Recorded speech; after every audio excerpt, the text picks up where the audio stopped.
Good morning. Yeah. So are we all here now? Anyone not here? Put your hand. No? Okay, lovely. So it's just after 10 o'clock, so it's time for me to open this hearing. Now would be a good time to switch off mobile phones, turn them to silent. Turn off notifications on your computers or ping away, so you can do that with more tax savvy than I am. And you have a fire alarm. I've already done the fire drill today at 9 o'clock, so if there is a fire alarm, it is real. Or an audience queue behind me will flee the building. Can everyone hear what I'm saying? Yeah. Yes, we're not laughing at any jokes I make today, never mind. My name is Mark Brooker, and I've been appointed by the Secretary of State to conduct this hearing, determined appeal by Mr. Walt Selby, W. Red Miles and Sons Limited. The appeal results from the decision of North East Derbyshire District Council's refused plan permission for a proposal described as the development of 50 dwellings, associated roads, sewers, gardens, parking and garages, and land between Old Canal and north side of Primrose Lane, Kilmarsh. I have amended that description of the development, removing things like village development, resubmission, etc. Hearing today will be structured discussion based on the agreed agenda, which I sent round to you, and you'll agree. If you're happy with that, excellent, thank you. Before we start, there are a few formalities I have to run through. Is the attendance sheet circulating? Okay. I've got one here. Just has been pre-populated very helpfully with most people on it. Start off with the appellants then. Parties. I have Mr. Will Smith.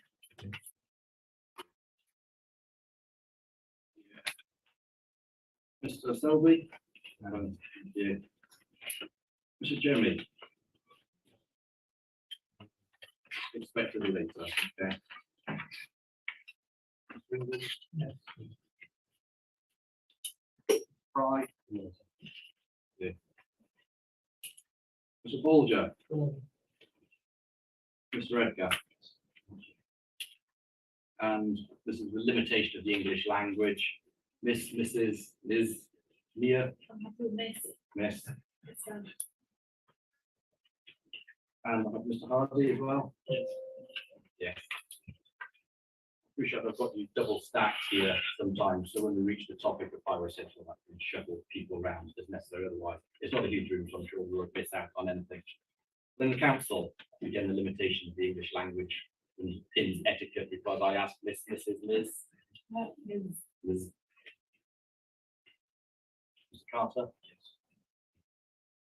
Yes. Mr. Wilson. Yes. Excellent, thank you. That's a bit painful, but excuse the like register, I feel like a teacher. Councillor Armitage. Yes, sir. Councillor Foster. Sir. Thank you. Mr. Huckle, we spoke earlier, thank you for arranging the room. And Mr. Mann as well. Thank you. I believe we're here to offer technical assistance rather than participate in the yourself. Thank you very much. I'll then have three other people on my list, since relating to owners. The Brady family. Mrs. Brady. Yeah. Yeah. Thank you. Yeah. And then the local residents, which if I just pass this down, if you wouldn't mind completing your details on it. And then if you wish to participate, I have a record, which would be very helpful.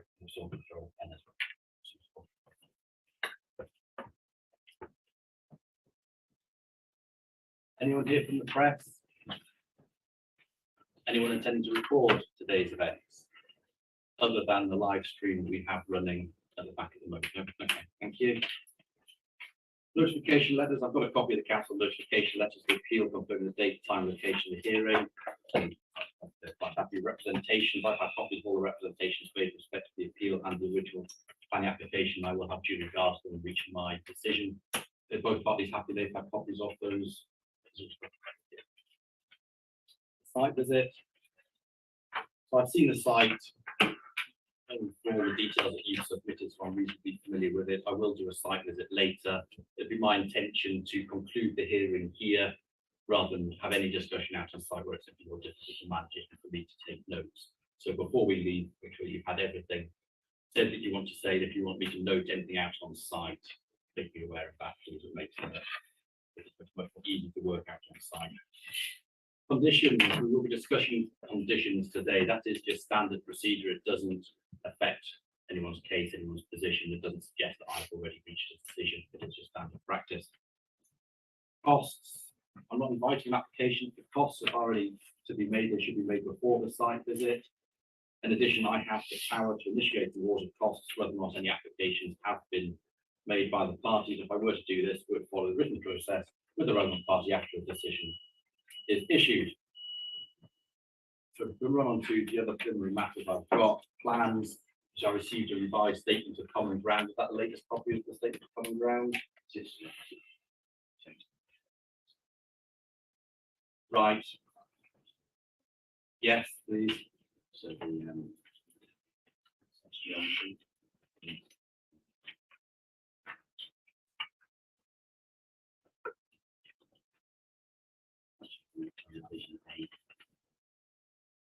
that's one of the plans that's been substituted. It's not been substituted, so it's just an incorrect reference to revision.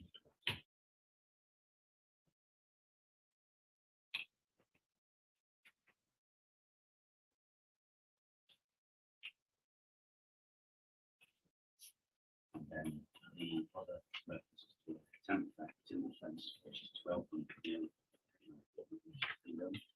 Reference in it's actually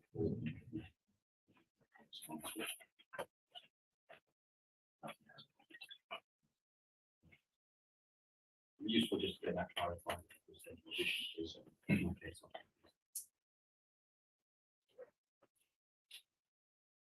And the planning policy I've got simply the North East Derbyshire local plan in particular. Policy SS1 and LC1 93, they refer to in the decision notice. They don't have any particular comments with respect to those policies and the consistency of the national planning policy framework. Thank you. I want to discuss the safety common ground revision. And the planning obligation, I've got the planning obligation submitted already or not, and that relates to both appeals. Thank you, and that has been signed action.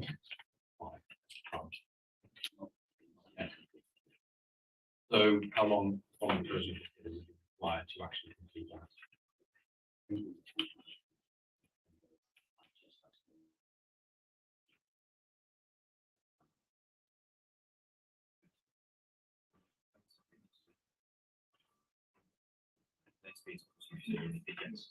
Okay.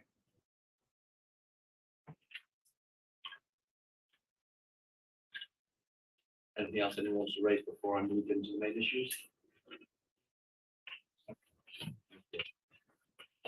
So the main issues, I've essentially got two main issues which won't surprise anyone. They're essentially what was on the decision notice, the effect of proposed development, the character appearance of the area, with various sub issues there which arise from that, and then the effect of the proposed development on time for safety.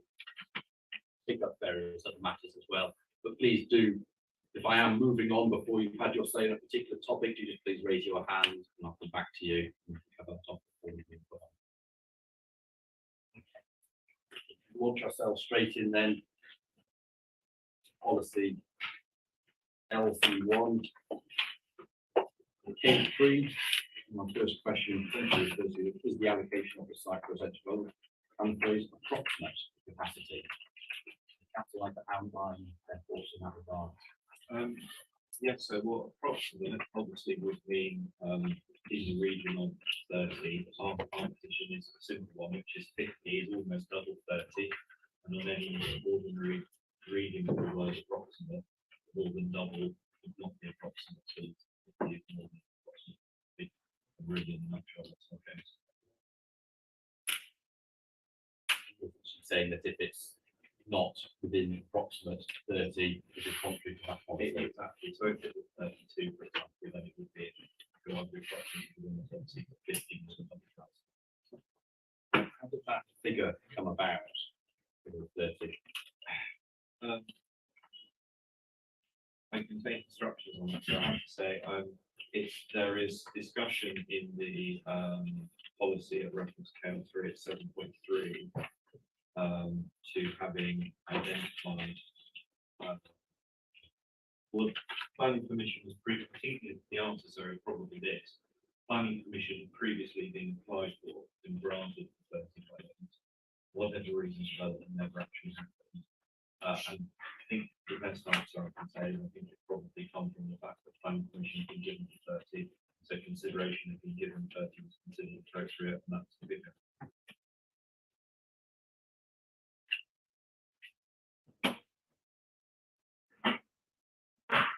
For the purpose of stating that figure within that policy.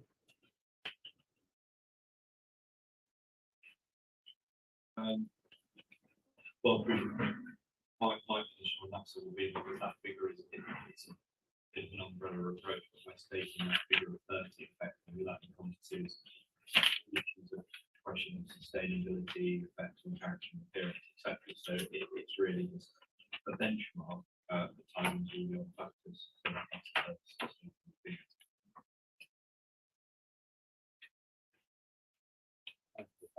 So I'll hand over to Mr. Eckert to address you on the reasons for that 30 figure historically factor to the allocation. But my brief statement would be the council recently adopted a capacity section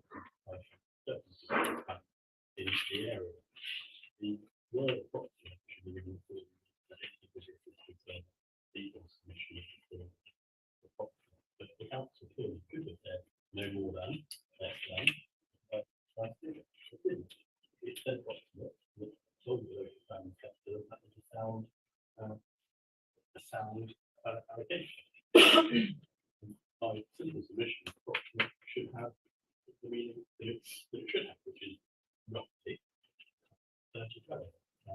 Yes, it appears to be slightly more, but I don't think that is prohibited by the text or policy itself. The simple submission is that approximate means that what it says on the tin.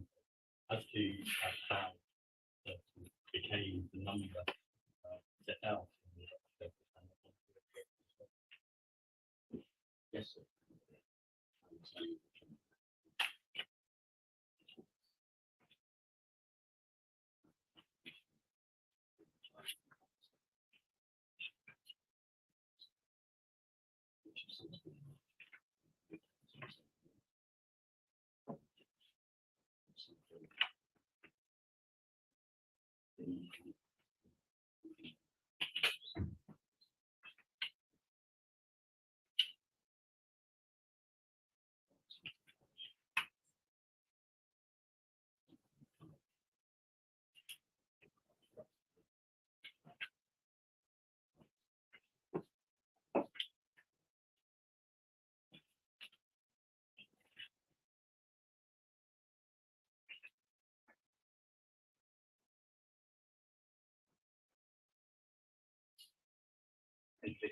So yes. Sorry, thank you for listening to me. I'm a local resident on Primrose Close, in Cookson. One thing that these sites have said so far is that the application that's being considered now is on a smaller plot of land. 80% of the original one that was granted for 30 properties, they're now wanting to put 20 additional properties on a smaller plot of land. So they will be more densely, closely compact. 50 into 80% of what was previously put there. And that information was just worked out through looking at all the information in the original 30 property application and the 51. Yes, The information is all there, you just have to do the math.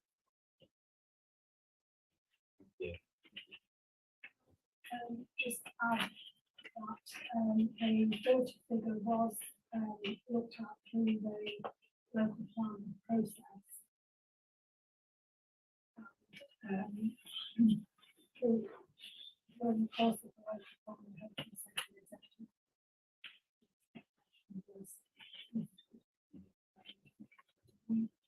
can explain the one statement, which is put in extract from the hearing statement. It's process. and whereas acknowledging that the consultation zone has been lifted as far as electricity is concerned, but the council does not have any further evidence that more than 30 dwellings are achievable on site, in particular in relation to highway access. And the council remains maintain that concern that there would be issues of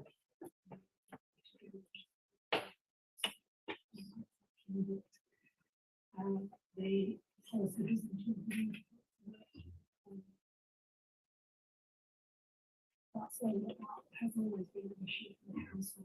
And there was then subsequently saved on the ground and to interview with the landowners getting the conflict and appendix.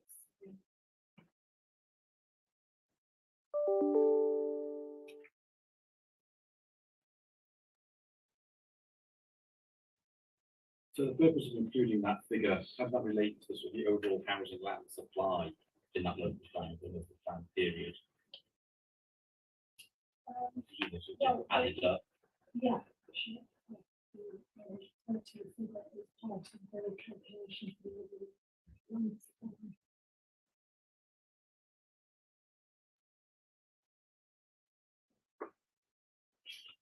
If that figure was absent, you'd be able to demonstrate that you were able to achieve the housing land supply in the local plan. Yes. So essentially, rather than sort of do project, when you're planning for the site, I presume you have to have some idea.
Every particular comments to make further in respect to that policy,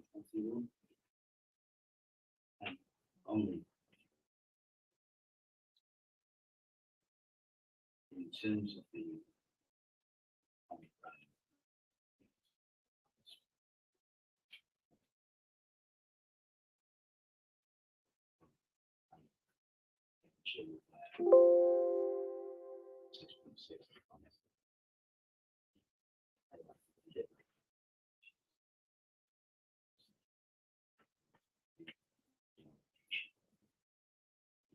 confidence also in terms of value line.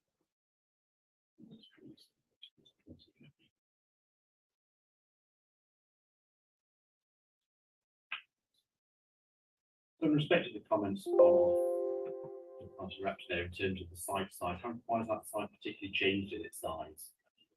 It used to be cheaper for that.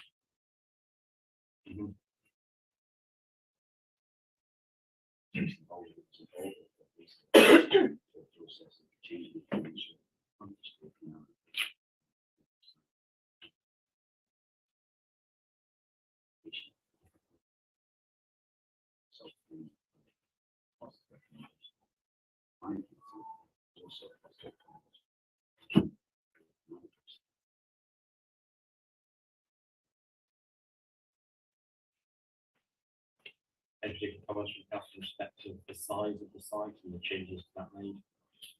So I just perhaps reiterate what the resident said, and Mrs. Coxon said, and that's about those original 30 dwellings were for the whole site, as was originally allocated in the local plan. The proposal that's coming is for a smaller portion of land with 50 on it, and it's in our representation that that represents something like a 66% increase. If you added what the rest of the site was able to deliver, you may be looking at something like 15, 20 houses. If you were to add that onto it, it's not a 66% increase, it's something like a 100% increase, something in the region of that. Now, we know there's no proposal at the minute there, but there's the way it's set out, there's roads left there as if it were to be applied for later on. That's not a subject here where we're discussing, I understand that. But if you look at the actual density, it's not, we're not moving from 30 to 50. It's much more than that because of that other piece of land that's not being built on. So that's the only thing I point out there. When we're using the word approximate on page 60 in LC1, it mentions their approximate capacity within the plan period. If you move further on in KL3 5.3, page 64 of our local plan, there's no mention there of approximate.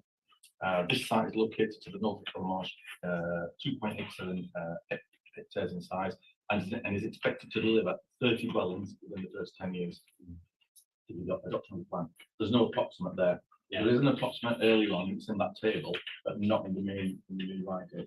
In the opening text. Yeah. Thank you.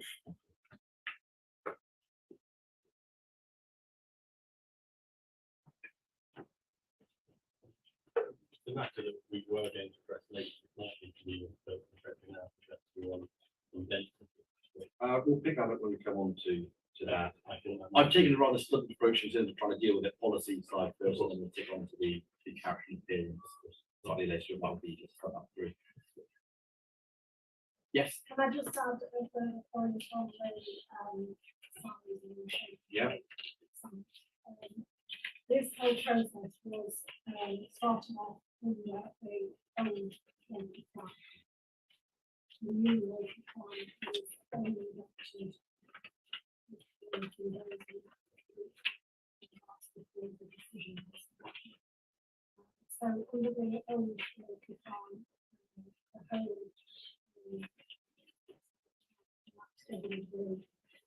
whole part of the mixed-use allocation. So there is no such a defined between housing and the community.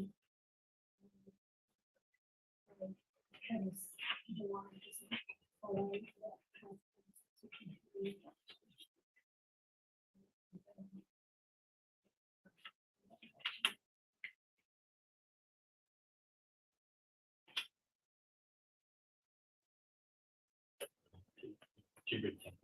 Firstly, it was great about the way it was put at the local plan inquiry. There was an expert resident supposed to catch the poses. Point two is that as ever, housing outside target, housing figures are always third in respect to policy LC1 is decisions about management policy has no mechanism for refusal to determine the action houses and providing capacity.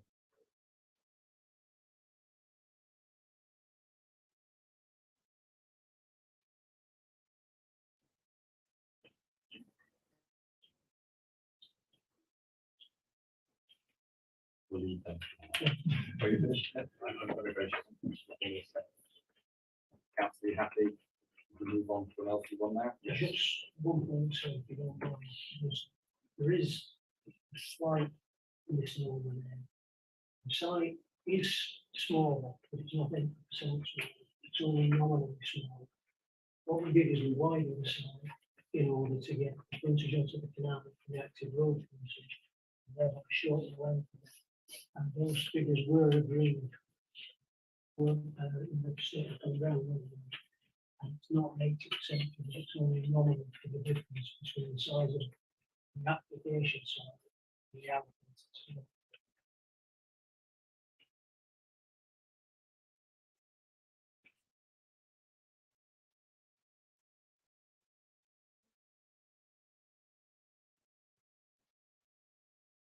we are all finished on LC one, and move on to. Actually, lead us into further discussion of densities and design of the light in policy. SS one, in particular, referred to parts G, H, and I, or essentially, to my reading, relate to local character, local distinctiveness, and like so. If you speak to the council, kick off with what your understanding of the local character of the local area is at the time. Position to explain the teams of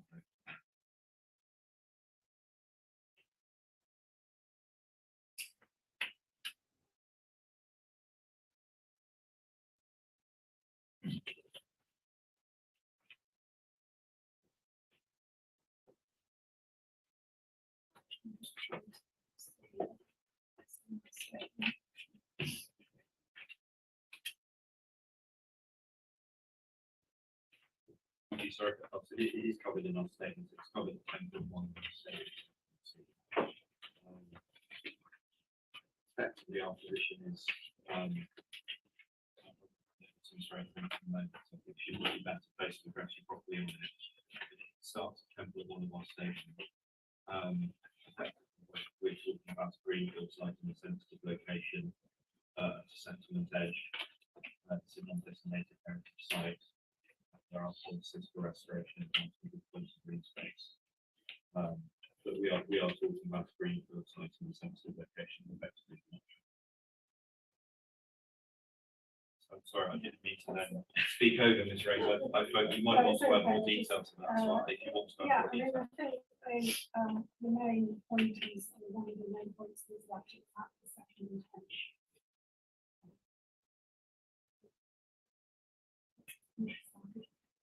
Even though it's an allocated site. We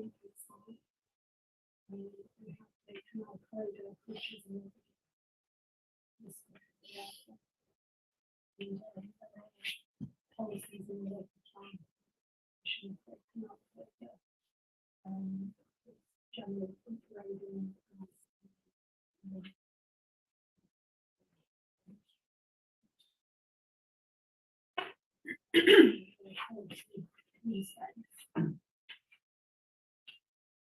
So those are important characteristics that need to be taken into account.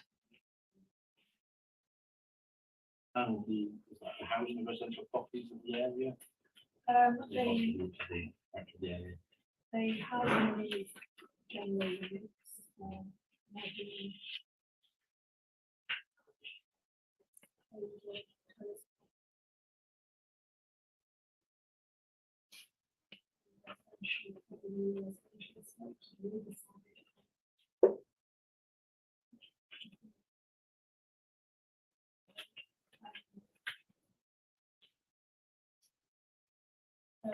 pretty much generally is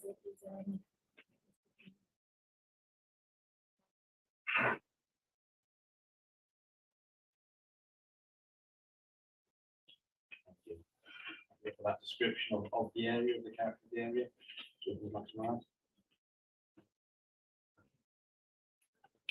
And agree in terms of general mix.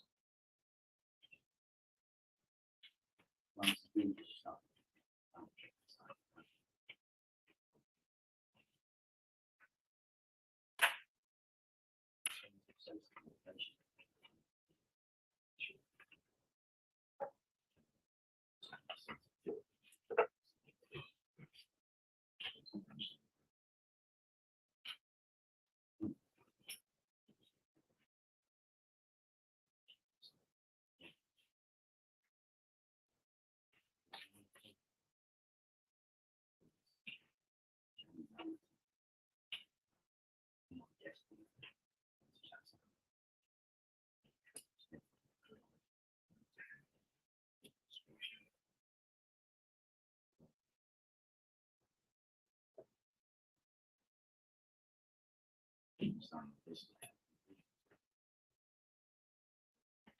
Again,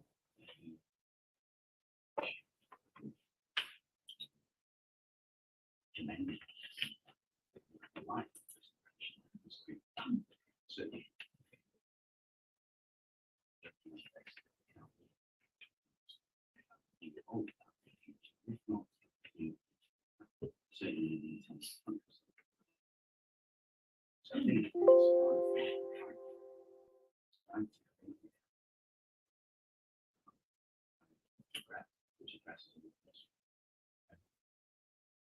Talk me through sort of the design ethos of the proposed development.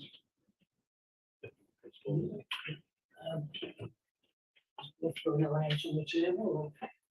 If you want to, if a resident are able to see that as well. I've got multiple copies of this for everyone. Just take it away out. Do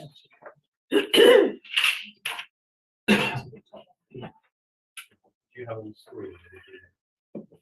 We'll refer to a copy of it, I was happy with that, that's considered larger than my screen.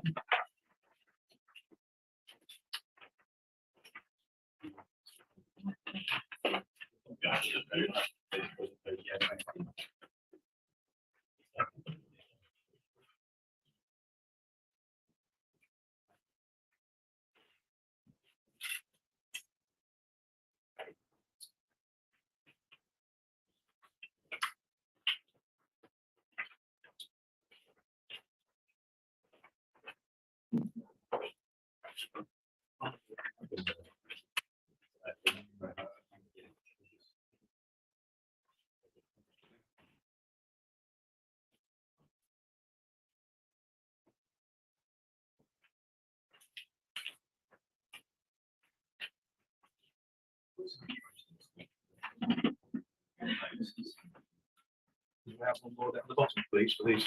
I've only got Oh, three no. copies.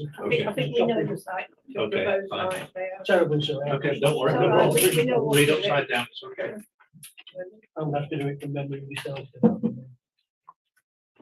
The basic design ethos.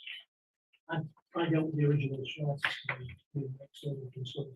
And the one thing that the other design planners were keen to get was an active frontage onto the canal. So back and put back on the opposite side of the canal, that's existing, and there's never been any proposal from the council for it to do the development side and side. That's been discussed with the council plan. The ethos was to get a road, the private drive going down, so the houses fronted onto the canal, got good aspects over them. Getting back up to the main road feeding side, the houses active frontages on the side. And what we did was we turned the properties around on the end of the site to look out for the view beyond. And the window way, which is the bend for the canal is brought into the site. That would be a fantastic feature for everyone to be able to look at. With an area of open space at the front of the site, which allows access to the canal turf. And we've got bungalows, which are the affordable units, which are directly opposite the existing units. And that was on the basis that bungalows are close to site access, to allow people possibly with disabilities or with other issues to be closest to the house at the site. Also, bungalows have a minimal impact on the existing properties on the opposite side of the road. And then what we're trying to do is create focal points throughout the developments as we come through. But the basic principle was respect the canal and get active frontage to the roads. And what that did is it meant the site changed from being the full length of it, which was in the previous approval, to shorten the end of the site, back in the town. But the areas are comparable. It is slightly smaller. It's not substantially small. And those figures have been agreed. I haven't got them to hand. If that is an issue, I can bring them to one. So Do you have any comments from the neighbours in respect of the design layout?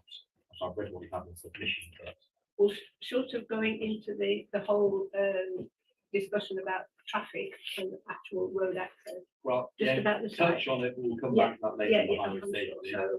yeah. So, yeah, the smaller site, cynically, I think they've kept it away from, further away from the canal, because of sensitive areas on the canal, which will need either remedial treatment or a newt. I know it's in the plan, newt, Great Crested Newt relocation zone. That assumes zone being set aside for the newt, and they actually want to go there rather than where they used to be.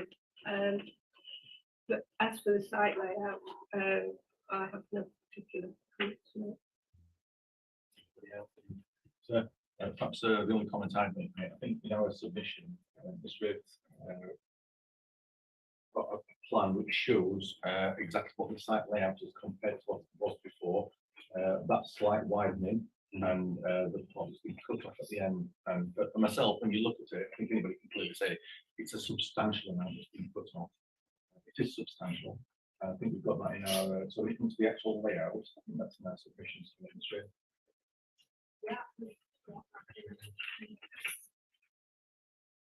I've got a rough plan of my own, but based on Strata's original, which the template was there was.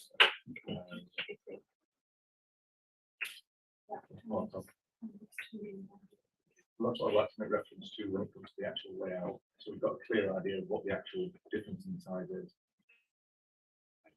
Thank you. What your thinking was, if it echoes from the third party comments in terms of that turning head at the end of the road and the boundary treatment to that. Basically, the reason it's there is that we've got to provide a turning for a fire engine to turn around to make the properties back. We couldn't put another road in short and put private drives in.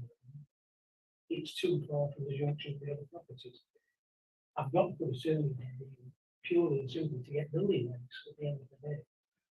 The idea was that with the properties fronting out, we would overlook that open space. That's retained by Mr. Bradley. The really holes in there, it'll be a nice looking area at the end of the site, with the green fields. Now, people can do various different things, but that's the design ethos. I can't provide, looking back to that, I can't provide the exact figures, as I say, I've got them down, I have to get them for tomorrow, but it's not substantial. But the access onto the site for that is going to severely impact on residents on Primrose Lane from number 70 to the very end, especially I think 19 and 21, which will be directly affected by the access onto the site. They currently have no off-street park. Well, I think one has off-street parking, but for one vehicle. Otherwise, they all have to park on Primrose Lane, the unmade-up part. But So that's the existing Primrose Lane, not any relation particularly to the site it's itself. just We'll for the park that and I'll access. come back to it. Yeah. When we talk about the Give highway, us the say, access sit better part is under that part. Yeah. Yes. I just want to on the greenfield edge site, the elephant in the room is that this is an allocated site. The council promoted this allocation and deliverable and a certain local plan inspector that the plan is sound on that basis. The local plan inspector agreed. If the council's position now really is that development of a greenfield site is unacceptable, that's plainly put the delivery of the allocation. My submission to you is that we really want to look at in respect for character. Is that difference between the 30 and the 50 of the appeal scheme? Because the council position is that 30 houses going into the site. So to say that it is a greenfield site, it's on the backing the settlement and so on and so forth. In my submission, it would be a bit of a red herring. I'd respond. Well, the starting point is really looking at what the policy says about the relevant policy does refer to those existing places guidance, extracts of which we have in our statement. So this guidance just talk about graduated densities. So development is to be controlled, looking at grading down use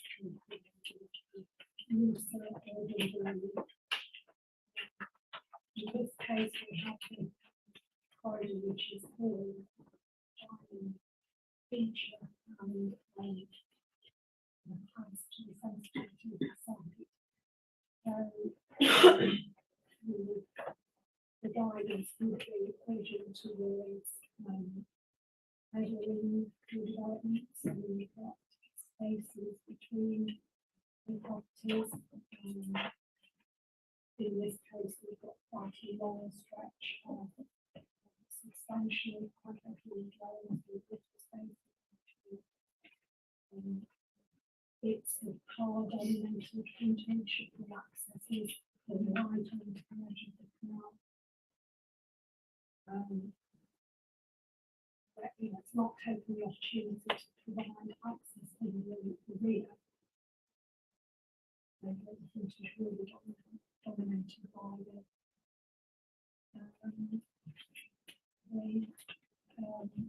proposes to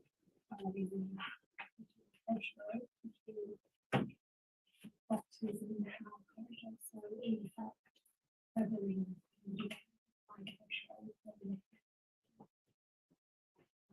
there's no opportunity taken to provide public access to accepting that the canal proposals are for the towpath upgrading on the other side of the canal. Still provided opportunities for public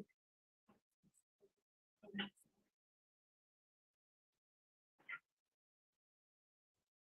The turning head area is of particular concern because these special places houses would talk about having terminating feature. Not just leaving open cul-de-sac head, but indicates that it just goes on to which is essentially left over.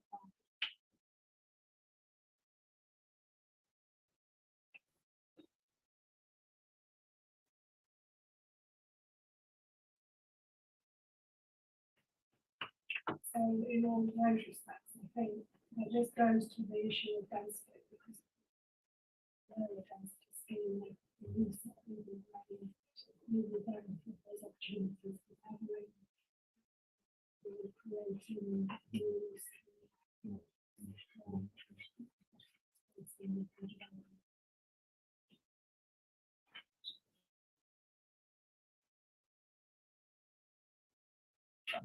So we recap on some of the particular issues that you touched on yourself and have a response to it. We start off with the towpath and the public access to the canal area. Particularly, you did mention in respect to the towpath being on the opposite side. It is currently public right of way, it goes all the way through to Sheffield. Doesn't show you the source of the religious site visit. I've done my site visit, yeah. Well, I thought Site you- I visit, thought you yeah. did one. I've looked at it, Oh, I've sorry. done it. Yeah, sorry, 3 words. I'm familiar with it. I do apologise. Definitely not with the site. Yes. So essentially, the council would have the opportunity to have access on both sides of the site. So your one suggestion in that regard was that.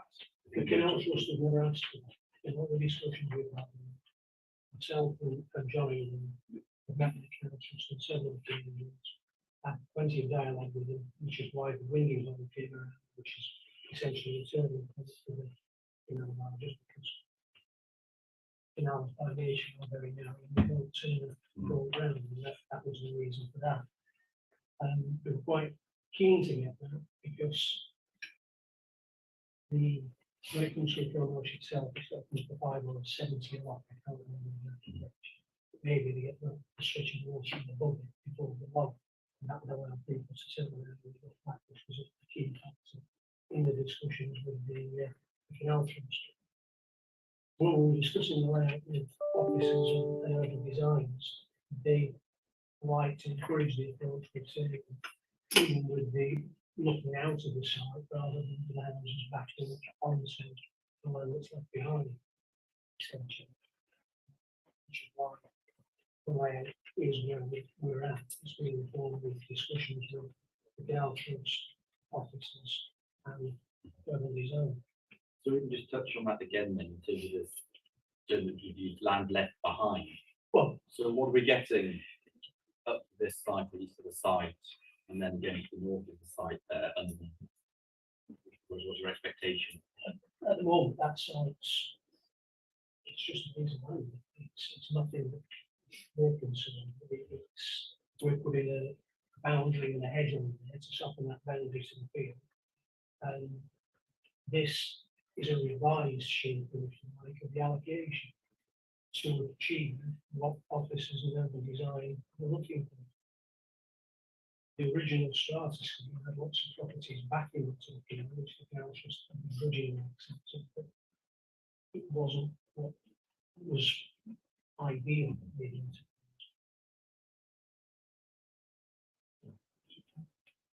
Yes. I didn't get a chance to come back on the comment that the chap over there made about the red herring. I think that's it's not a fair comment. If you can go back to that, and it falls on from what Ms. Wade said. We did agree at a local plan here, and it was it's in our submission on page 51. Council and the landowner standard statements of common ground agreement 30 on is justified. So for us, it was all about densities. And I know we're going back and you've already moved on a little, but I didn't get a chance to speak on this.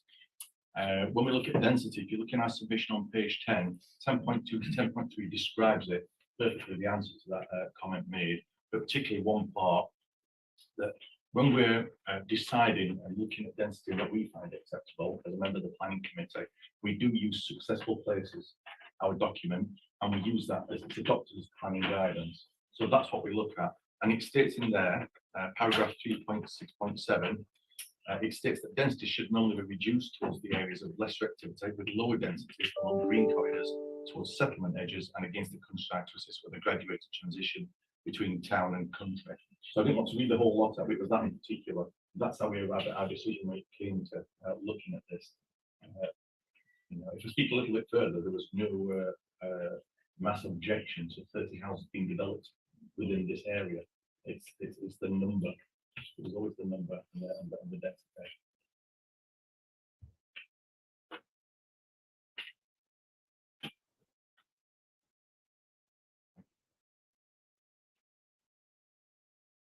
Additional comments to make? With regard to density, I would say so. The density of that scheme is 21.93 units per hectare.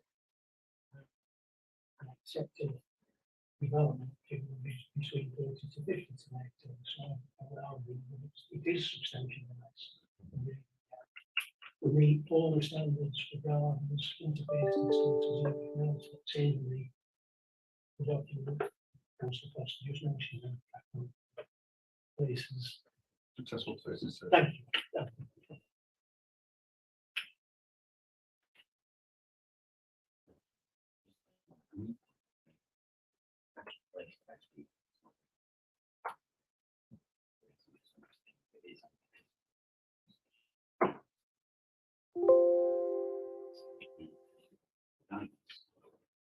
It's not restricted. Actually, the density is actually addressed. We seem to be talking about extremely detailed guidelines, which are which we have vacuum officers of the council, which I would suggest demonstrate that this scheme can be considered sufficient for Boston. And in discussions about the spacing between the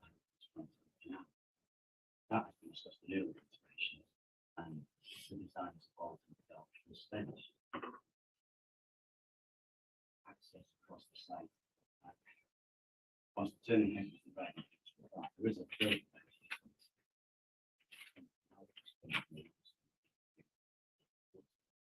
there do need to be access points for them. So they specifically ask for access being provided.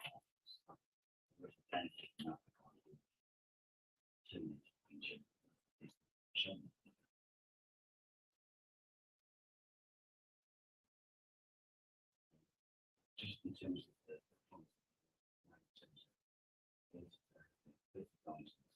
something. Yes, or just say, you create anything more.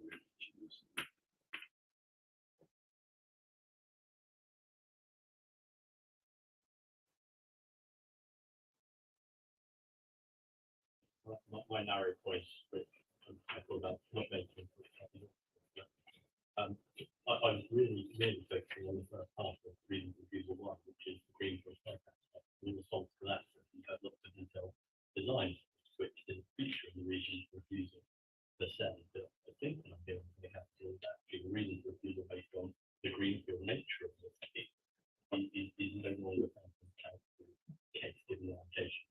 design of this scheme that the council is now adapting. So, on this question of the Greenfield site, and the aspect of wildlife which is there, made reference to looking after the newts. Well, quite frankly, you can't move newts. It's their habitat that's in there.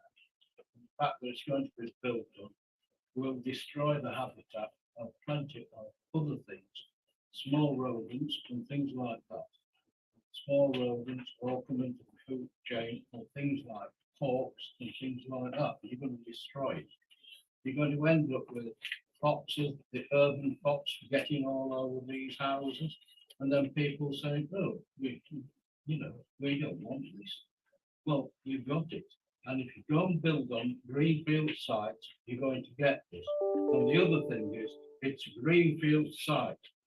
And in this country, at the moment, we haven't got enough food production to keep us all fed. And with the carry on that's going on in Ukraine and Russia, it's going to get a lot worse. And we have to utilize every acre for food production. It's probably irrelevant to this, we make it, but it is not just a feed. It's there to produce food. Thank you. I'll be quite honest.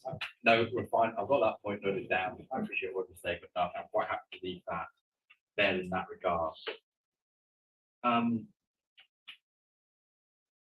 So one thing I wanted to come back to again is the transition from the built development to the open space. And in particular, I would like to talk a little bit more, I don't wish to labour the point, but to be clear on my mind, the relationship from like the front of the houses through to the canal, both as it is now, and how that will be up to any point that then is actually restored, and then what it will be like when it is restored, given the two distinct phases potentially.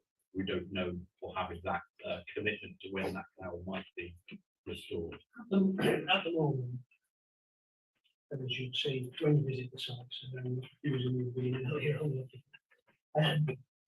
the canal is quite overgrown. In fact, to be fair, we didn't know it was the Chesterfield Canal, we knew it was the canal. There's an existing fence separating the canal, what we're proposing to plant a hedge along that, so that basically it would be a wild area that's overgrown, beyond which would be a hedge, and then there'd be our site overlooking. At such time, if everything go ahead and the canal to get on the site, we'll be able to get access off, turn again at the end of the site, roll in, tear out all of the underground bits in. As I understand it from the limited conversations with the canal trust, the canal is one of the earliest ones in the country, double clay, which essentially is clay that's at the time was walked over by cows. Not suggesting that they employ that method to replace it, but I would imagine that the canal, clay-based canal, make extreme states. Other than that, I can't honestly comment. Tell you what's there, I can tell you what Yeah. I'm going to do to do it. So essentially, I'm sat in my house number 13 here and looking out. What am I looking out over? Looking out What at the is being moment, presented? looking out over your front garden, a hedgerow, a large area that's overgrown with brambles and various other things, a towpath behind that, and then a hawthorn hedge, and then over to the valley country farm. So in terms of the hedge, is that going to enclose the site? Is it going to be a The barrier idea to the canal? is to have a small hedge. Obviously, this relies on maintenance, but we can put in that into the management company for the overall site. Is to provide a soft boundary to the canal. To stop people doing their own thing, essentially, because the danger is that the canal trust doesn't come on 10 years and then fences off and varieties on there. We've got a new schedule planting that's maintained by the management company.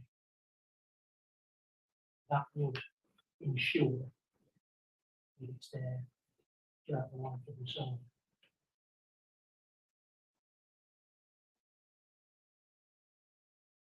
Hopefully, the canal trust will come along and get it towards the which I think everybody wants, regardless of what we do. in conditions and landscape plans such as they have been produced so far, don't really dictate the height of that hedge, and the like, so it could We grow don't, substantially larger and denser. than suggested there. I'm not quite sure how we can do that in condition, and I have to look into more to see. Plan, or not. But if we will have a, will, if we're successful, have a management company on the site maintaining the areas of open space. It could be, that could be included in their maintenance schedule and prescribe the height of its cut. Not quite sure how that would be put in planning terms. Different.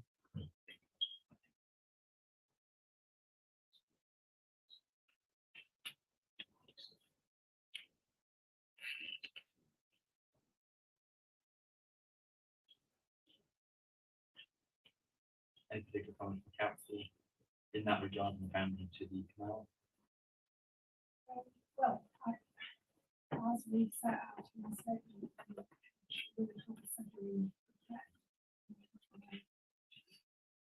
I can't comment on what decision is taken place with what officers schemes evolve, but when it came before the planning committee, the planning committee took a different view and felt that we needed to be integrated with the canal and much more reinstated.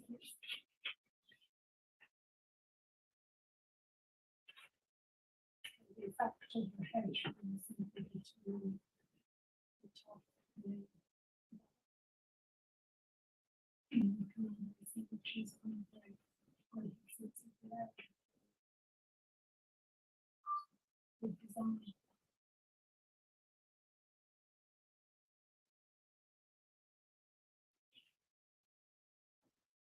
Woman, before we come back, look at that, maybe wrap up both comments in one go. Yeah, I think it's just to comment on one of the comments was mentioned earlier about successful places. In that case, we'll pause there.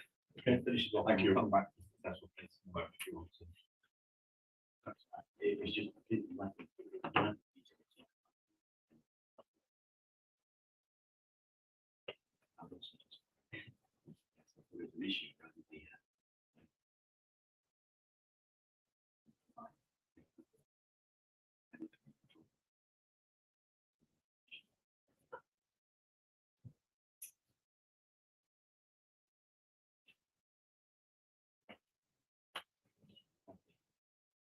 Thank you for that. It's only a very quick point. Yeah. Very quick, but there was some inference that perhaps our document and policy, successful places, might be out of date. It's not out of date, it's due for review, and solely that, and it's still adopted planning guidance. When you say due to review, it's your council's own decision, you review it periodically. Yeah, that's the I think it's because to make it a supplementary planning document, it has to allow them to be basically plan and predates the plan. It just needs to go through that process and making sure it's been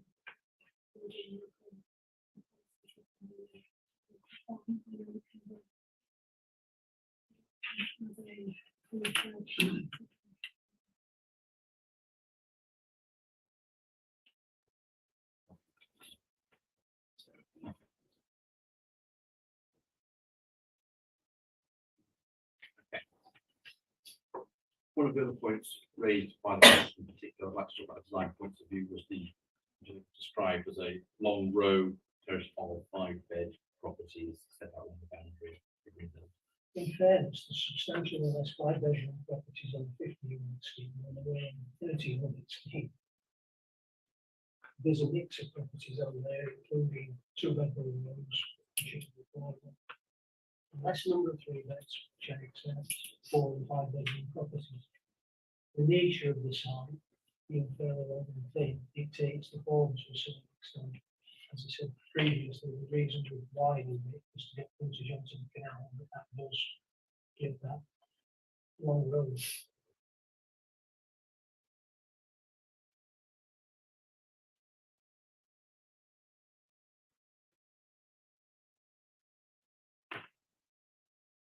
Any other particular comments with respect to the design of the scheme?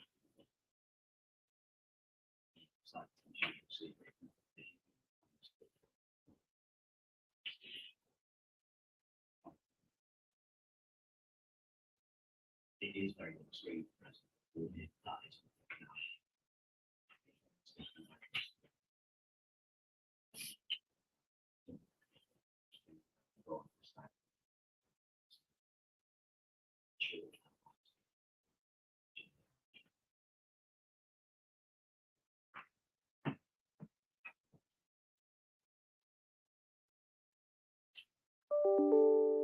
To pick up on one of the comments you made, yes. Sorry, I have a question and an observation, if I may. The reference to having a maintenance company or contractor on site to do with the hedges, does this suggest that the properties will be leasehold or are they It's intended fairly to be common freehold? practice these days to deal with it. Yeah. Because I haven't seen anything that actually specifies whether the properties will be freehold or leasehold, and that was just a question. Would the maintenance company be requested to do with the Japanese knotweed that is on the edge of the site, but in the canal winding whole turning circle and gradually encroaching onto the edge of the site? So So all of the reference to Japanese knotweed and it's being dealt with in submissions. I know it's been highlighted as being one of the issues to be dealt with.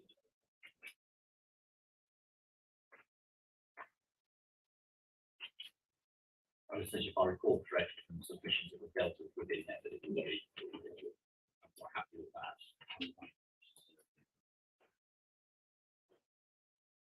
Okay.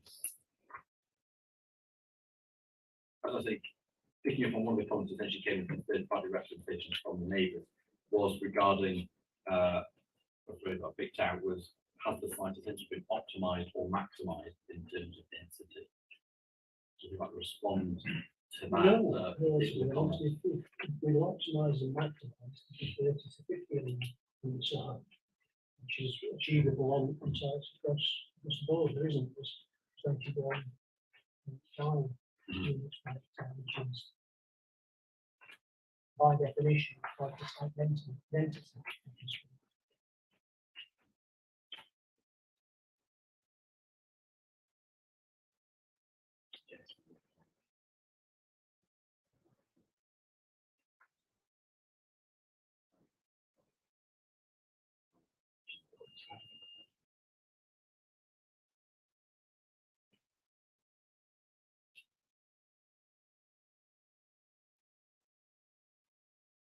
And we've touched on it a few times in terms of access, but now restoration mentioned they didn't want to, they want access out of the site essentially to be able to do that. Do you want to talk us through that a little bit?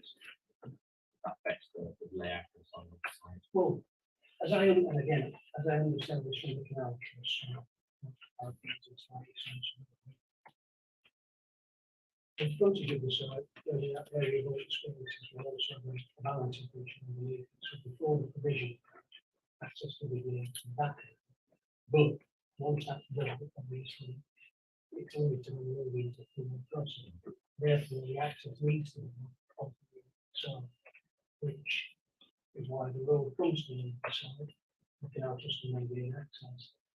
Failing that, I would have thought we would still access the side, but it would be through negotiation of land to go in other places, or to take out the hedge on the opposite side of the road, which is a well-established hedge.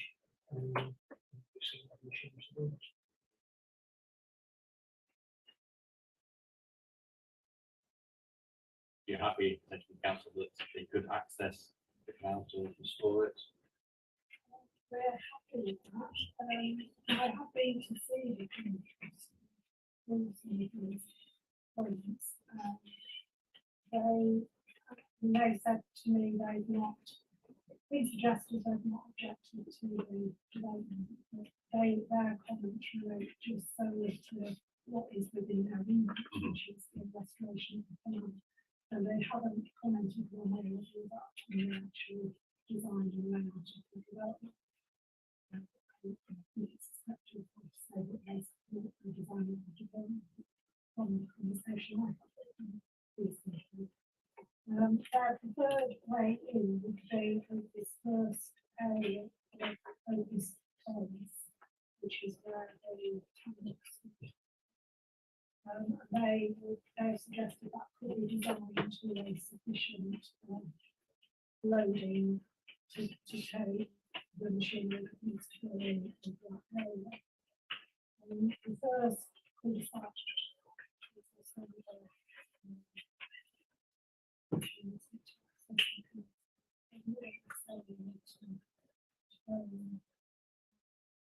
with the exception of understand roads and established people living in there. Not use access would be option property of the group. Hopefully, the access will be on site, won't be increasing anytime soon. the way that the section of the is being included is quite general. Access will be provided in general terms. It will just provide a section that will minimise the impact on the but it does not say the maximum.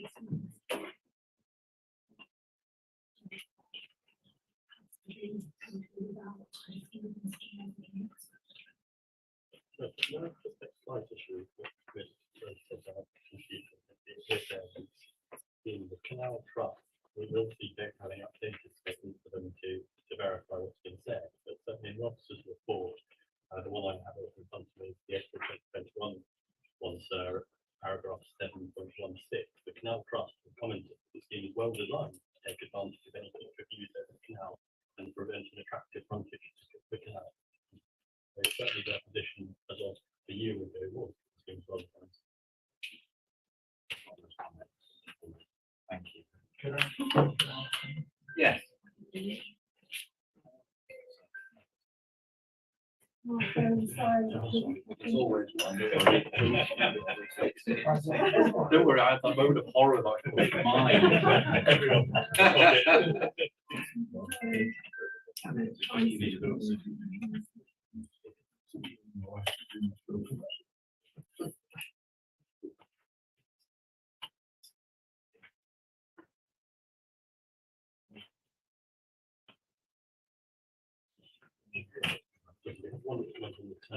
Yep. One comment in terms of possible highways and transport perspective, the requirement for the turning head that I think has perhaps raised some concern at the far end of the site. That has also been put in terms of refuse collections, the distance from the next turn to the down. It has to be there because you exceed the sort of drag distances for refuse collectors and residents. So that's why that one has to be at. It's not just like Jason the fire service, it is actually not a refuse collection strategy. Thank you.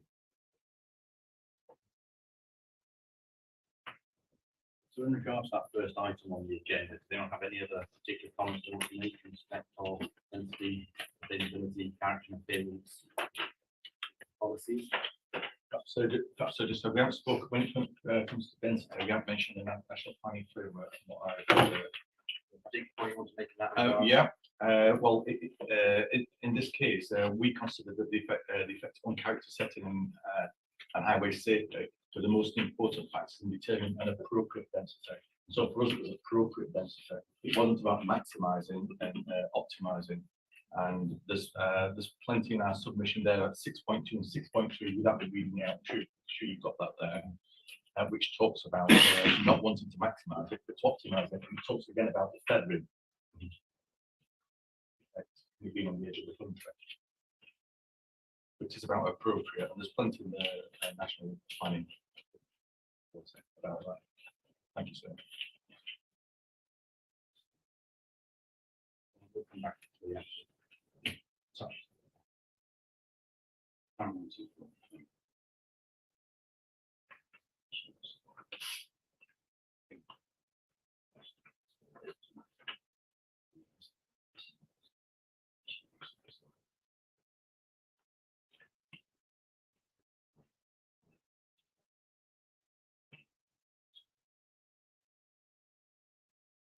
On that search, come back on that. And then, it says it does not set an optimum density either. So there's no optimum density or maximum. Its main aim is to achieve an appropriate density, taking into account the circumstances of each case and each site.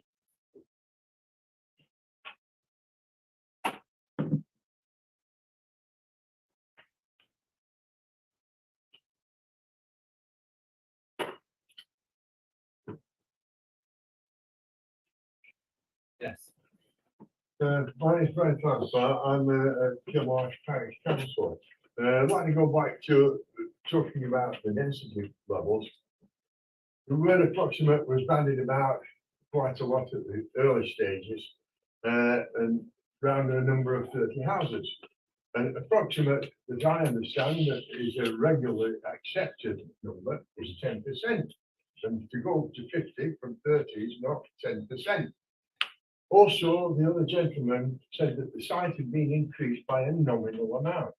That is another word that is non-defined in a value. Nominal, by statistics, is what is a stated number, which can be anything that anyone chooses. Point to be considered when we're thinking about density. In respect of character appearance, density, sustainability, anything else, any other comments you want to make before we move on? Okay, right, well, let's have a short break, 15 minutes. Come back then at 11:30.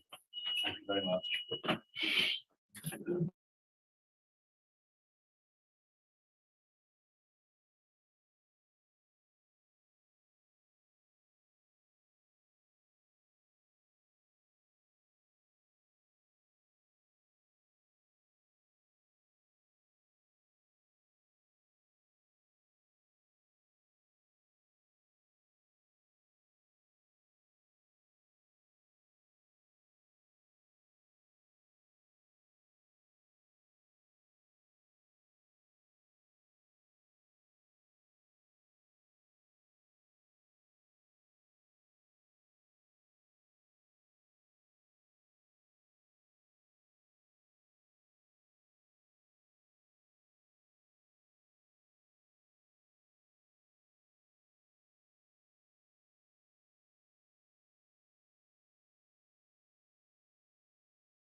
Everyone back? Yes, yes, I can see. Thank you. So if everyone's happy to, we can move on from that first main issue there related to the character appearance. Refusal, move on to highway safety. Is everyone happy to do that? Okay, lovely. So what I would like to do is essentially establish what the sort of baseline is, the current situation. So I have all the submissions that everyone has given me already, but it is useful to pick up on some of those points again. So if we break that down to two sort of distinct parts, if you like, the capacity of the junction of Primrose Lane and Sheffield Lane, and then, if you like, more on Primrose Lane, like the car park and delivery vehicle, pavement parking lights been raised differently by residents, and then from the development, the effect of that have on. Right, okay. Would the council like to kick off then in that respect? I want to talk through that capacity of junction of Primrose Lane and Sheffield Lane. Yes, please. So, Sheffield Road, it's Sheffield Road. Sheffield Road. Great. We have Mr. Wilson, sir. So I think that's me. Mr. Wilson. Thank you. So, in terms of the current baseline, and the information that was provided as part of the application where capacity assessment was asked for first refusal, I would suggest that we get the capacity issues at the junction, based on the junction's 9 assessment that's been undertaken. As I've set out in my hearing statement, that capacity assessment has assumed free-flowing traffic conditions, which is the one peak in particular when vehicles will be exiting the proposed developments. It's not the case throughout the entire peak hour. There's queuing traffic as vehicles are heading towards the Plantation entrance to the junior school. Primrose Lane and Primrose Close at the northern end, then into third time, straight line distance from the school, so it's kind of attractive as a route for people to enter, turn around, park, which adds the conflicts already on Primrose Lane. As well as traffic queues across the Primrose Lane and the Sheffield Road junction. Vehicles who are exiting for a certain period of time in the morning, relying on goodwill of cars perhaps on the eastbound to exit and visibility restricted.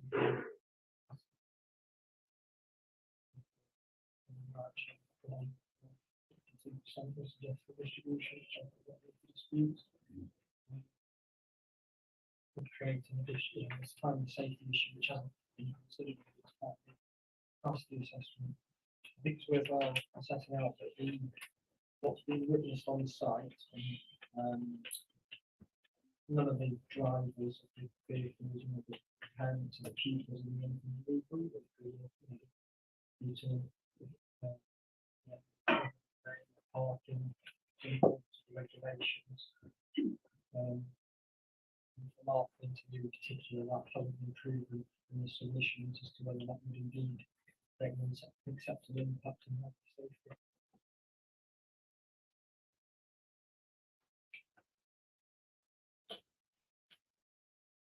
Just one comment, what options are open to council to make improvements on that existing circumstance?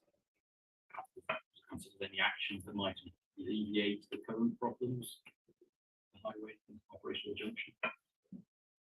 Not that I'm aware of, and I would consult with Hampshire County Council.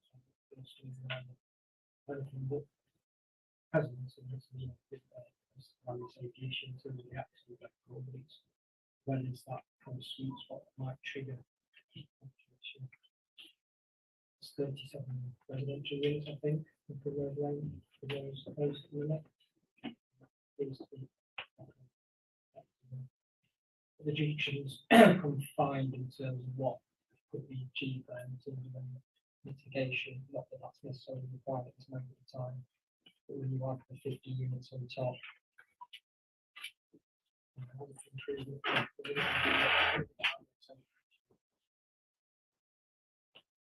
So, just one more small point. It's actually a different council to the county council. But you And be doing mitigation. You said you haven't requested that they make any changes already, or essentially what you were saying, it's not at the moment a problem that you would need to mitigate, is what you're saying. From what I can tell. The number of properties, it should, I think, also include the number of properties on Primrose Close as well. So just did the 37, I think that's. that was what I- included in that, I think everything, that's what so. And that then leads to the density of the proposed new site. If there are only 37 existing properties and we already have problems accessing and parking because of the school drop off, what's going to happen with 50 properties, extra vehicles and 4 and 5 bed properties?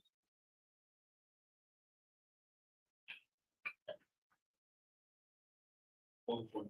I think it's in the appendix statement. Here, but there's a point made about the proximity of the school to the proposed site. And suggest it's within comfortable walking distance, but I would ask you to take into account what we all know from our experience of driving, that even parents that are close to school will often tend to drive. So if it is said by the element that, well, it's mitigated because in peak hour in terms of school it's within walking distance, I say the practical reality of that. And I would agree with that. I know of people who live at the bottom of the hill and on roads just off the bottom of the hill. They drive up, park on Primrose Lane and Close, take their children. They will not walk up the hill. That is the current practical position that we are faced with. Because I recognise the vehicles and where those vehicles are actually parked. But, you know, Yes. And if I may add, only very recently, Primrose Metropolitan Police S&T did remark 5 days ago that they'd issued fines on Oak Lane and Sheffield Road by those junior schools for parking enforcement issues, and civil enforcement officers were also involved in that.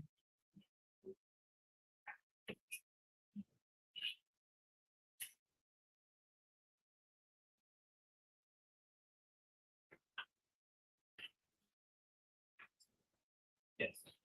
From a safety point of view, exiting onto Sheffield Road with the increased traffic that it will generate from any number, whether it be 30 or 50 along that development, exiting into that road is going to be very difficult because of the volume of traffic that is already on there. The number of vehicles that are possible to be included in the new development would actually require traffic lights on that junction for everybody to proceed safely. If not, it's a danger and will be an accident waiting to be happened.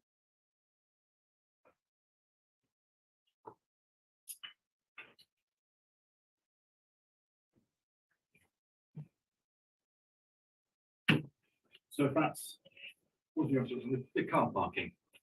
Yes. I'm a resident of Primrose Close. I've been there since 1987. One of the issues that can look back on is 1984 when Primrose Close was built. The application was for 30 houses. And the planning authority, whether informally or formally, I'm not 100% sure, declined that, saying that Primrose Lane wouldn't cope. And that was in 1984. 15 houses were built in Primrose Close. The planning committee at that time, 40 years ago, said Primrose Lane had reached its vehicle capacity. Vehicle use in the UK has gone up 400% since 1984. So that's the vehicle use on Primrose Lane has gone up, which is evidenced by the residents who used to have no vehicles, now own 2 and 3. The only access along Primrose Lane is possible by residents parking 50% on the footpath, 50% on the road. If they got awkward or civil enforcement decided to enforce the legal rules of parking on footpaths, nobody would get along the lane because the residents would block it. At least 6 times a year, our bin lorries don't collect the bins on the allocated day because they can't access onto the lane. That impacts on this proposed development because the vehicles that want to deliver the equipment won't get on because they can't physically fit. This is why we see recovery vehicles stuck, where a delivery vehicle reversed into the post where this proposed access is because he couldn't turn round. And then he spent the next 4 hours waiting for recovery because he damaged his tail lift. A bus is trying to turn round off the main road. I personally worked on a job where I need an emergency service, so I have 10 minutes to mobilise and get out. I physically can't get off Primrose Close at times. That's today without any further developments. That's the issues as a resident. I get people regularly blocking my drive while they take the children around to school. People coming and going. If this proposed development, if it happens, I guarantee people will park on it to take the children to school. And then you have, Because and it's a knock-on effect. They've improved it by putting that extra parking on Sheffield. As you go and do the site visit, as you come up Sheffield Road, there's some parking bays on the left-hand side as you're going up the hill prior to Primrose. They were put in by the council to alleviate the problem. The road was altered to give some parking. That's still too far from the school for people to walk. And you see them, they all use the lane. And I'm going back to 1984 on that application where the planning committee said, yes, 15, then the lane has reached its vehicle capacity for safety. On a regular daily basis, pedestrians are nearly knocked down by vehicles turning into Primrose Lane. Because pedestrians get right of the lane, enforced by the highway code as of the end of January. You should give way to pedestrians. So pedestrians have been knocked down or would be knocked It's near misses down. on a daily basis because at the last minute you get the vehicle braking or you get the pedestrian jumping out of the way. The car drivers who want to get off the main road, because certainly when they're going up the hill, as soon as they decelerate to turn left into the lane, they run the risk of being tail-ended by somebody behind them. What you also get on a nearly daily basis is that vehicle behind swerving out at the last minute after the vehicle's coming down because they've not realised the nature of the bend. You've really got to stay on the correct side of the road. You've really got to bring the speed down. I'm in great favour of houses being built. I've listened to your comments earlier on about density and where houses are looking and the numbers.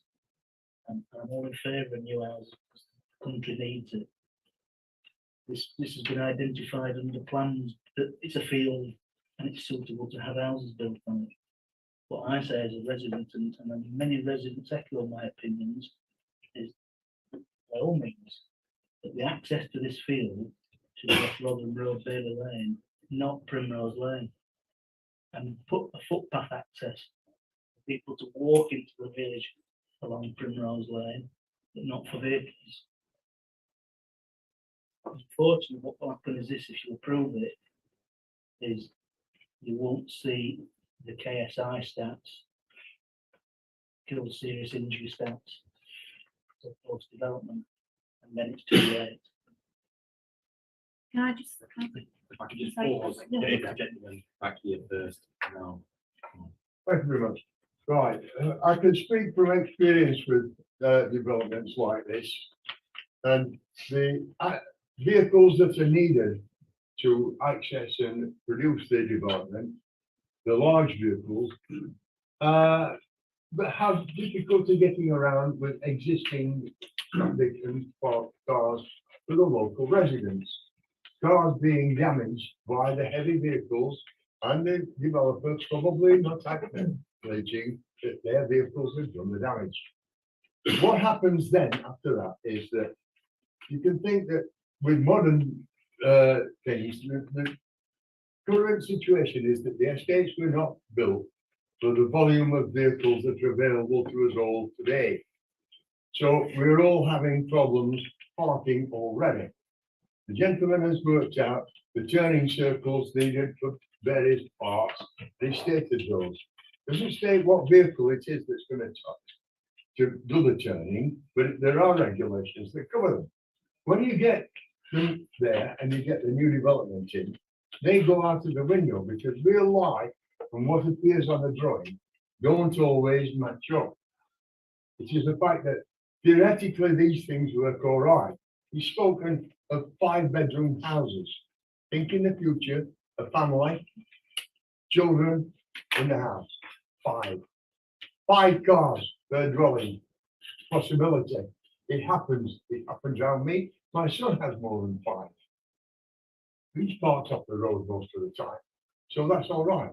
You add those into the mix that we've got now, the road size will not accommodate that number of vehicles. Add on to that, people having family gatherings, Christmas time, whatever, and visitors. Add in the number of cars that come then. The roads currently will not accept that number of vehicles. So I would suggest that it can't be achieved, and it shouldn't be. Plus the fact there is the canal piece. You know, where are the people who want to get to the canal going to park? They're taking someone else away. So I would suggest that the traffic alone would preclude the fact that this development is not practical. Thank you very much. Thank you. But this might be an ideal time to follow on from what the gentleman said here about the other access road. In Appendix 3, what we've added as our submission, and this is the local plan hearing statement. It says there the council and the landowner has signed a statement of common ground agreeing that 30 owners is justified. Then goes on to say on page 52 of the local plan hearing statement, there are no highway objections in principle to the scheme. This gives you an idea and a flavour of how the district council then viewed this development and this piece of land. And some conditions are attached to the permission in the interest of highway safety. However, the permission includes provision of a new access road across third-party land, which was mentioned, which will need to be acquired by the developer to ensure the delivery of the housing area. The site agent has assured the council that this is progressing well and not be a constraint to the development. Admittedly, this is a short time ago, but it just gives you an idea, if you like, of what the councillors, you can't say the full council because the full council didn't say, but what the councillors who were developing the local plan were thinking at the time. There was a thought to development of this area. There was a thought to 30 houses, but at that very time, there was also, we were thinking about highway safety. And that's why at the time it was mentioned then in the local plan hearing about that new access road. So we knew about it then. New access road essentially for industrial lands. It's not. That's what you would say that new access from. I'll be honest, I don't know. Hello, I just want to say, like, from personal experience, and I've got a daughter who's in a wheelchair. We can't go on the pavement around the corner.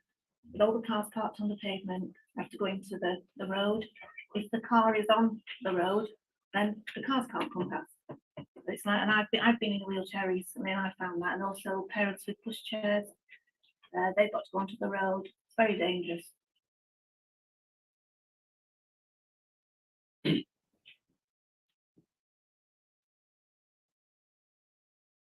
Thank you. I'm actually on Rotherham Road, and I appreciate what everybody here says. The access on and off Primrose is atrocious as it is now. And of course, as you'll see when you do a site visit, coming from out of the village, it's at the top of the hill. There's a curve. So people that are going at a bit of a fair speed, which a lot do, there's not much chance of seeing that somebody's halfway out of, in or out of Primrose Road. So Primrose is just not suitable for any extra traffic in and out of it.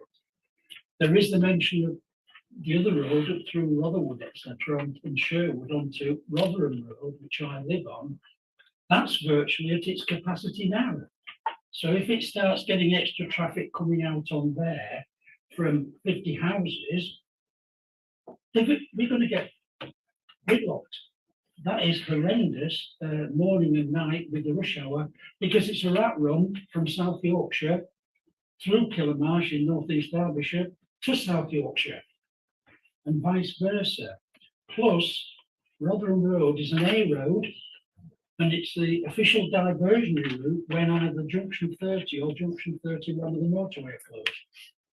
So we've traffic down there all night long, and it's at a standard a lot of the time. Now, last time I did a check on that, it took me 7 minutes to reverse off my parking spot at the front of my house. And that was during a normal part of the day, not just rush hour. So access in and out of that site is a no-no, whichever way you want to go with it.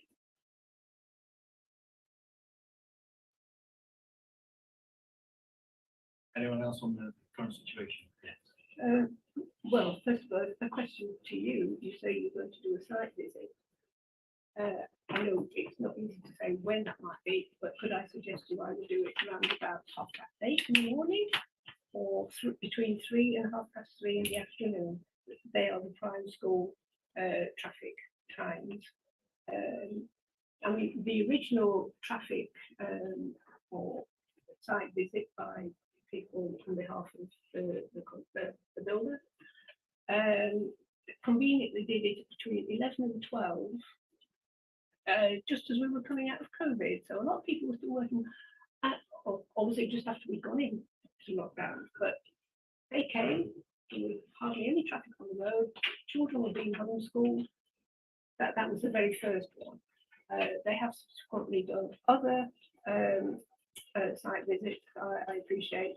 But when I read the report by Mr. Wilson, I was reading through the summary and I thought, somebody's written a report who's done a site visit, who's actually observed the problems, not just the number of vehicles up and down the main road or the number of vehicles coming off the Rose Lane. He's actually done a longer period observation of the practical problems that we face daily, especially during the school year. And his data, his information and his photographs in his report, or information in his report, was as we experience it. It's not the video information or the tricks data that you can process by algorithms based on the countrywide situations. But certainly, if you were able to come, We'll talk prime about the site school visit when we time, get the site visit time. yeah. I think. that would be good. Today. Okay, so any other comments in respect to the current situation? Just Yes. one, if I may just elaborate on what the gentleman said before. Be clear, the accident record will not record names. And there are many near misses, either vehicle to vehicle or vehicle to pedestrians, not just at the junction of turning from Sheffield Road onto Primrose Lane and vice versa, but also Primrose Lane onto Primrose Close, where vehicles are either doing a U-turn to go back, or when they're coming through around that corner at speed just to get to find a parking space while they're in swamp. So it's a good point that Lily makes about the traffic impact assessment taken during lockdown. That was the one that was considered a planning impact. That's the one we had in front of us. I wasn't aware that there was subsequent contracts. That's what we considered there.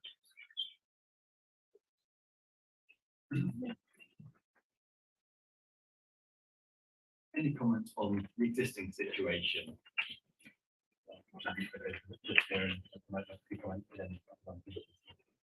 Yeah, by all means, yeah, purely on the existing Yeah, I think situation. I'll go through the existing situation, then we can talk about perhaps construction, traffic, and how long that period might be and what traffic is likely to come along the road, and then we can talk about proposed developments, essentially, once it's developed, what effect that would have. Okay. Okay, yeah, we've had quite a few sort of comments in terms of the proposed scheme and the impact, but also looking back to the reason for refusal. That is one of the previous concerns in relation to the capacity assessment being undertaken and capacity queuing, what have you, and the Sheffield Road option. It boils down to the reason for refusal being focused on highway safety. So I think if we look at the existing situation, obviously, I think myself and Mr. Wilson agree. The go-to sort of data set is the question map database, and we have analysed that for the 5 years assessment, which is required by Derbyshire County Council and the local highway authority and DFT historic guidance. That was all done and agreed with high authority, and there are no recorded incidents, which is all we have to go on in terms of evidence. There's no recorded incidents along Primrose Lane or Sheffield Road in the vicinity of that junction where the concerns are in terms of the immediate impact of the development going forward. So whilst we appreciate there are concerns regarding the misses and what have you, if that data isn't reported to the police, we don't have access to that data. I think that's that sort of area in terms of reported data. I also talk about observations, I think, yourself, Mr. Wilson, in terms of the site visit that you undertook yourself. And I suppose the focus again being on the highway safety and capacity. I think there are, is it a total of 8 photographs you've got in the back of your statement, which are taken at sort of different time intervals and different parts along Primrose Lane and Sheffield Road. And you mentioned, I think, traffic starting to build up in one of your photos, and then potentially visibility being restricted and vehicles struggling to exit on Sheffield Road. I think when we look at sort of assessments, you raised that, you know, we've done our peak long assessment in terms of capacity. But I think in terms of the proximity of the school, we talk about the existing situation. It's being raised that traffic blocks back, people sort of edge out. It is in sort of the school period, the 20-mile-an-hour zone is implemented. So in terms of the safety perspective, it would be my view that if vehicles are travelling slower and they're waiting for sort of gaps in the traffic, that's a perhaps more conducive arrangement from a safety perspective, as opposed to high-speed traffic and vehicles waiting to exit. I think one comment was also raised in terms of the alignment of Sheffield Road and coming up over the hill around the bend. Again, given the existing situation, we have done an assessment which has been agreed with the whole authority in terms of visibility towards Primrose Lane, vehicles exiting, and likewise vehicles exiting Primrose Lane seen on Sheffield Road. In terms of the existing situation, from a safety perspective, I appreciate, yeah, we did our first site visit between 11 and 12. It was the start of lockdown, and then Mr. Wilson raised the issue owing to the reason for refusal to focus on the highway safety.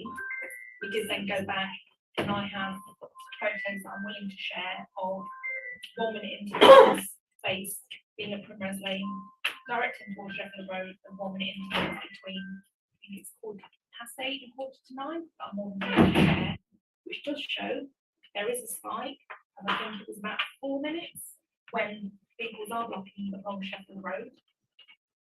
But that was from, because I then had a walk up road, it is due to there is that eastbound bus stop outside Primrose Junior School. So when that bus is pulled off, vehicles are blocking back down Sheffield Road, which caused the congestion that I saw. But similarly to bus stops where there isn't a bus lay-by, the bus parks in the carriageway and vehicles wait behind it. So to me, that's a day-to-day occurrence up and down the country. In terms of existing situation. Thank you. Yeah, if we want to go for it, yeah. Yes, two more, one second. Yeah. So, she's on a point, which is that, so you have the existing situation where you suggested to you that the applicant and user are entitled to people will obey the law. And you've heard that parking evidence of parking enforcement is now involved. So to the extent that people aren't obeying the law, then that's not really an issue for the applicant for the law, it's an issue for the council and the police. Second, in respect to the existing situation, the local highway authority expressed no concern at least 4 times in respect of the existing highway situation and set up video monitoring the junction. And again, expressed no concern for that video monitoring.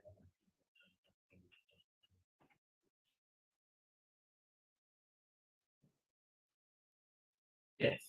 So the morning rush hour, such as it is for schools, is roughly 8 until 9 o'clock when vehicles start arriving. In the afternoon, vehicles start arriving from 2:30. And once the school rush is finished at about 3:45, because the nursery, infant and junior schools all have different exit times, so it's staggered. as soon as that has started to ease, a lot of the small industrial units at Norwood, just behind the proposed development, there are two different sides. A lot of the workmen there are able to leave work from 3:30 or 4 o'clock.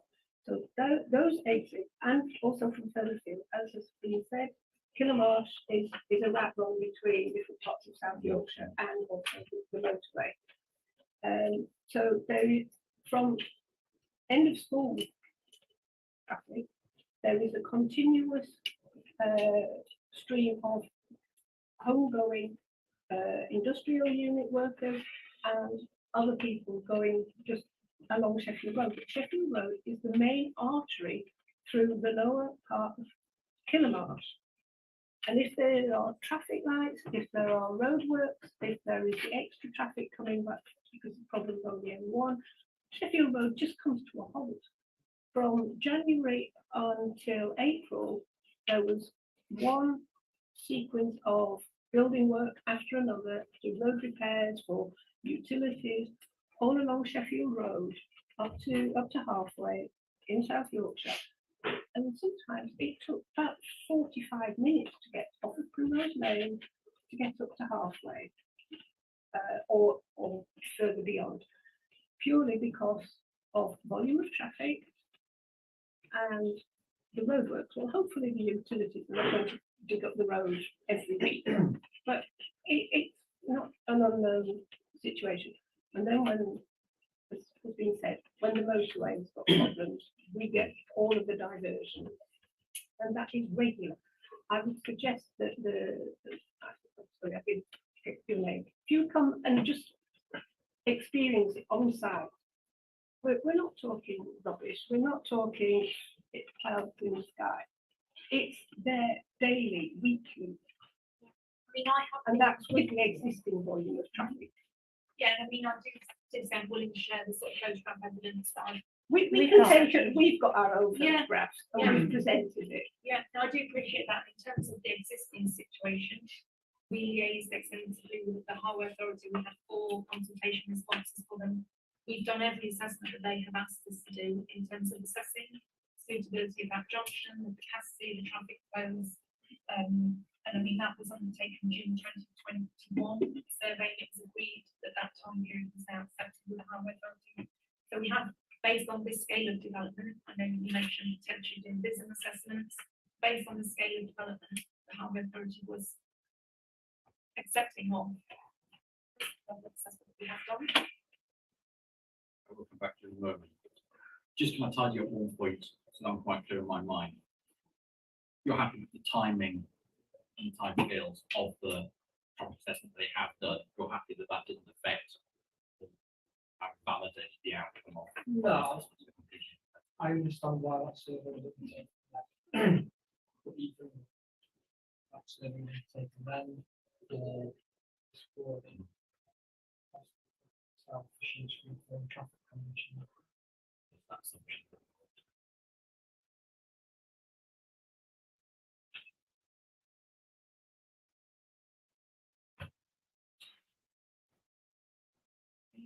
Looking at the existing situation, we do accept in our capacity modelling, which is junctions and non-assessment, that there will be a slight delay for vehicles exiting when someone who will be proposed. You know, we are accepting, we're not saying, you know, we pick that up as best we can in terms of the simulation.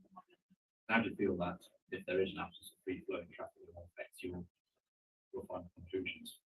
I think that potentially, yeah, pulling up, to me, is pulling up at the bus stop or people dropping off. That would represent a spike and a peak within a peak. So in terms of the suggestion of potentially doing vision modelling, which I think was more from a safety perspective, which as far as I'm aware, vision wouldn't address any safety concerns, high safety. I don't see how vision would be suitable in this instance, if we've got a sort of single junction, the impact of those drop-offs and bus stop, private stuff, and yeah. Like, you know, if it is queuing back, in my experience, like, rise in terms of the delay of vehicles exiting Primrose Lane, but when we go back to sort of MPPF, I would not say that that would be to a severe or unacceptable level.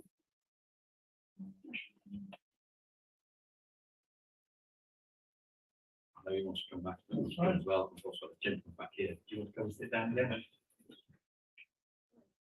Thank you. Well, I accept all the requirements required of traffic studies, etc., have been fulfilled as required. The data that is gathered by national agencies, etc., does not always reflect real life. And as with drawings, they've been calculated, everything's been done, and it appears right, but real life and calculations and considerations don't always match. I would ask one question: has a risk assessment been done of that situation? Because that would highlight any potential hazards that can't be picked up by statistics. Do you want me to answer that? Rather Yeah. than me. So, yeah, in terms of the risk assessment, I know you say we shouldn't just be doing what is required of us. The sort of similar, I think you maybe mean in terms of risk assessment, would potentially be a road safety audit, which No. we, no? No, the A whole risk situation, assessment of the existing situation. yes, So that we- will then give you a glimpse into possibilities, because you are examining and looking for risks and the potential to cause harm, which numbers do not show. Yeah. You have to observe, look, and like the lady says, it would identify near misses, which are potential to cause harm.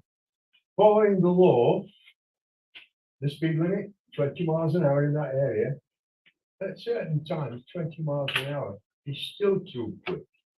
We have to use correct judgment at the time. Not everyone does, unfortunately, but a near miss is a near miss. Anyway, and the numbers not showing those only show where impact has happened. Even at 20 miles an hour, it can be serious. And it is still an impact. Regardless.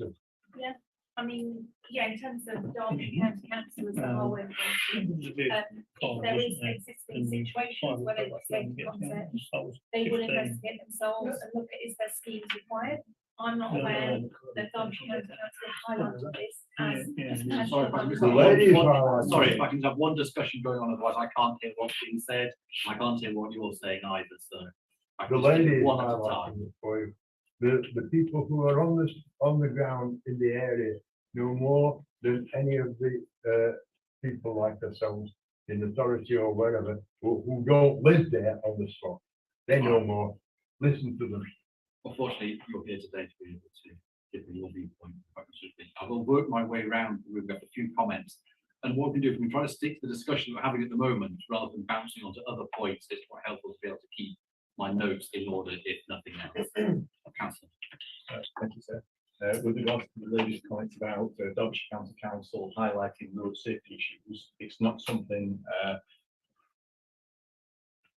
we get an awful lot of. Derbyshire County Council don't highlight many issues. We don't often, as a planning authority, have that much input from highways. It is a constant complaint by councillors. Most district councils know that issue. Now, that itself shouldn't be relevant to this. And I understand that if that argument's made that it shouldn't be relevant, that we don't get that input from highways department or DCC. But in practice, it does happen, and it happens all the time with nearly every development. Anybody on planning, any district council, whether, and I say it unfortunately as a county council, well, we don't get that. So I can Thank you, pause sir. there on that one.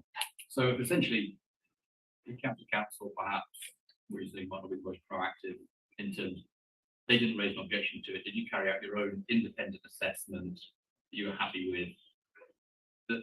Yeah, you investigated independently the highway safety issue. Yeah, prior to subsequent to after getting in, yeah. That's I think a useful point.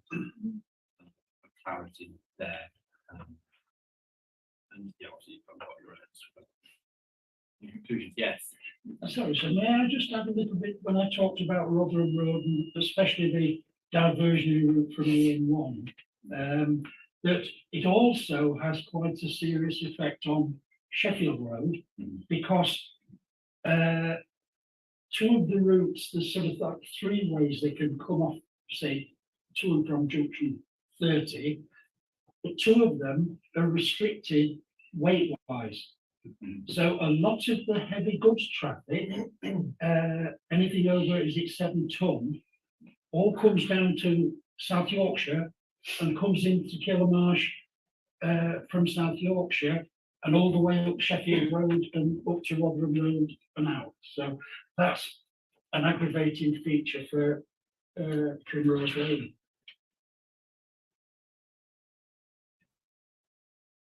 Thank you, sir.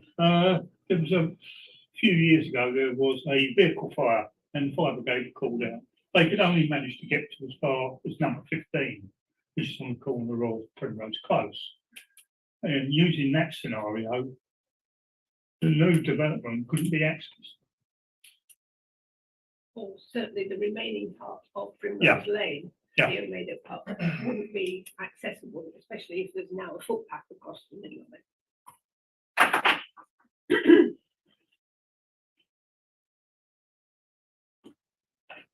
Can also say that a few years ago, an ambulance couldn't get to number 4 Primrose Close. They had to stay on Primrose Lane, and the ambulance people had to walk round to the old lady who was ill. Couldn't get through with that. And also, unless you live on there 24 hours a day, 7 days a week, 52 days a year, you're not going to get you're not going to live it as we live it. 1 observation, 4 observations, whatever, over short lengths of time.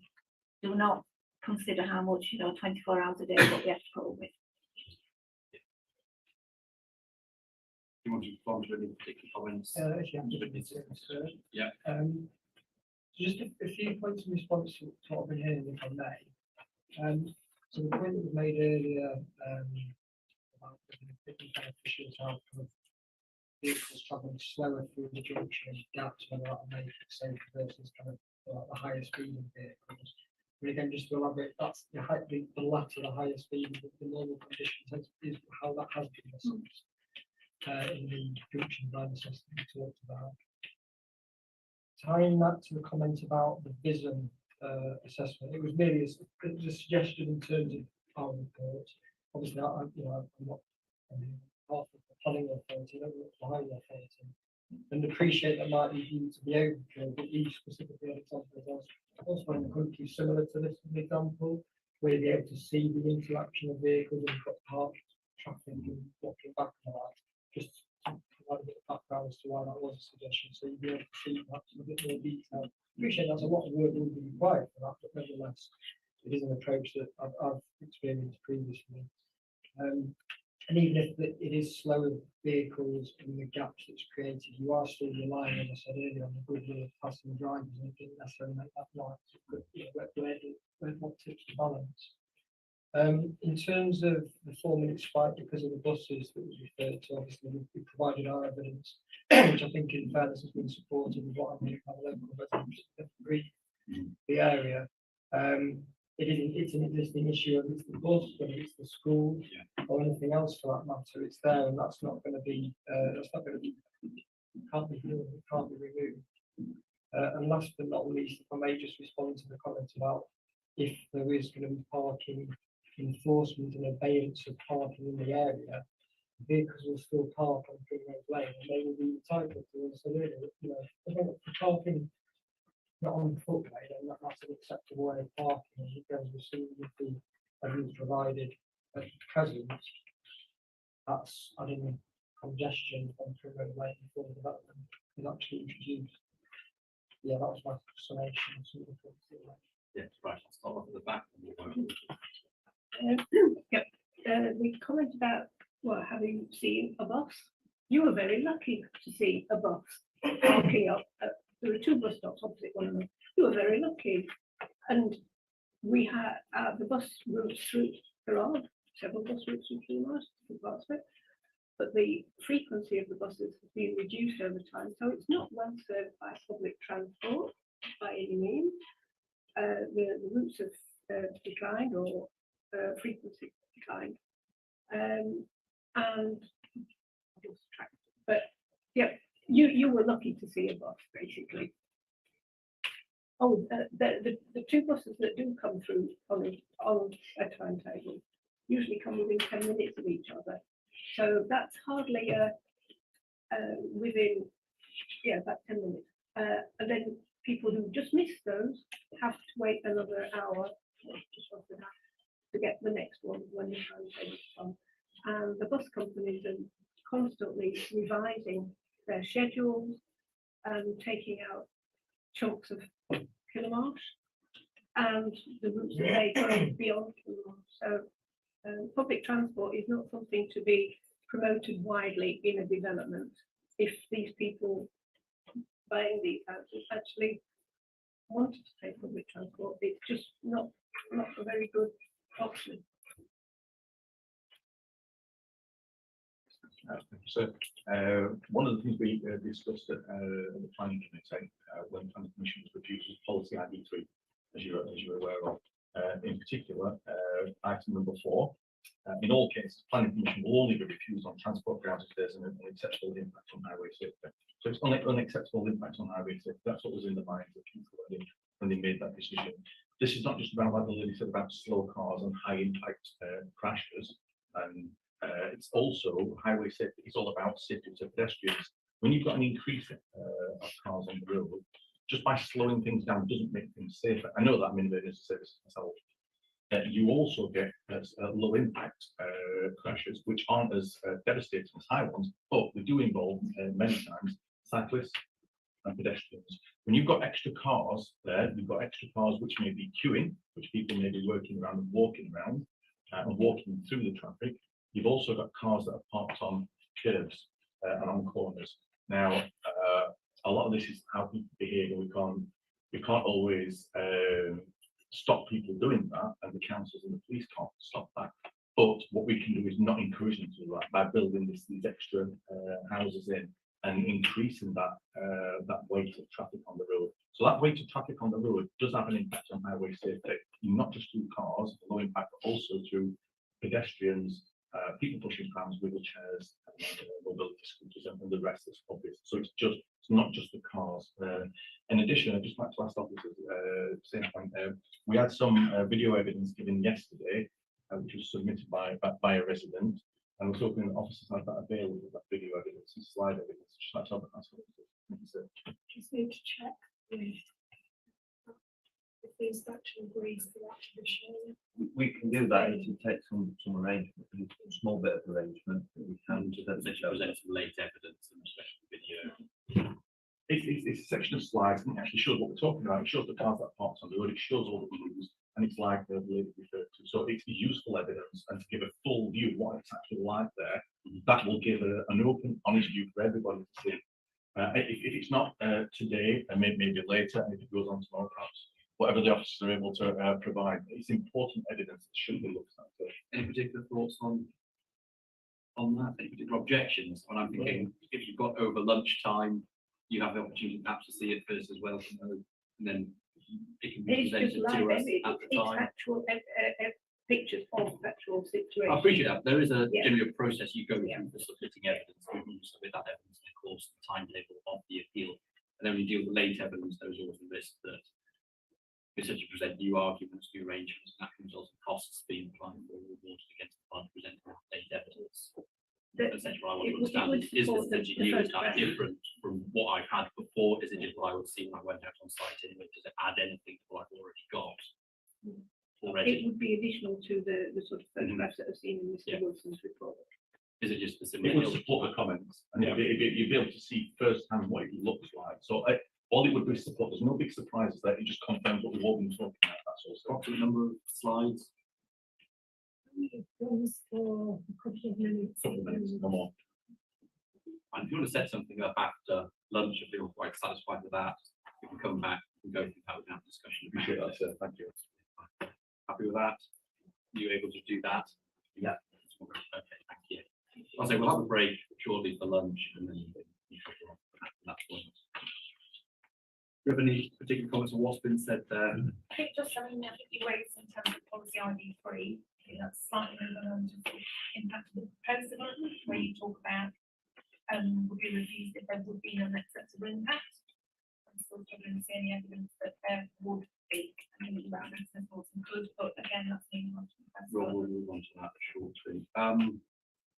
It is just now 12:20. That might be an opportune moment, then we can turn on to these slides. I will come back in and then the construction traffic, and then proposed development perhaps after lunch, if you manage to forage for some food. I understand there's a desert of food here.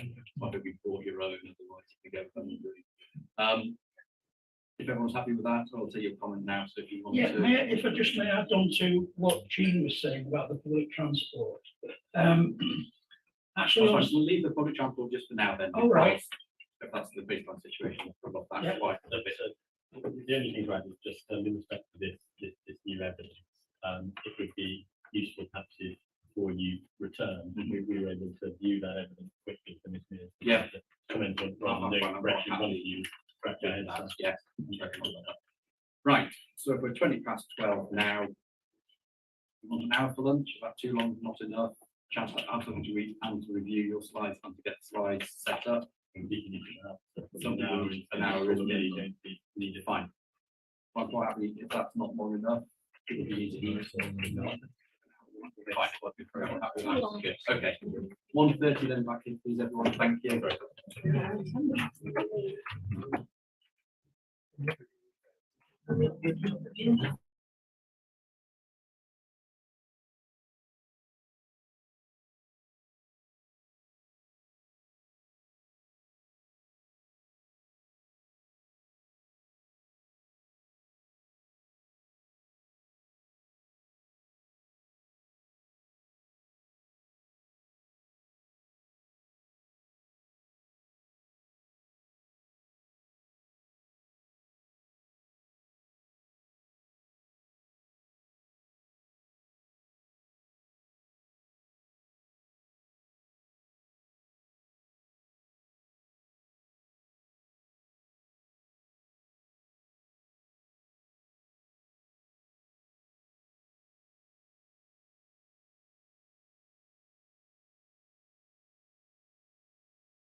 Isn't that?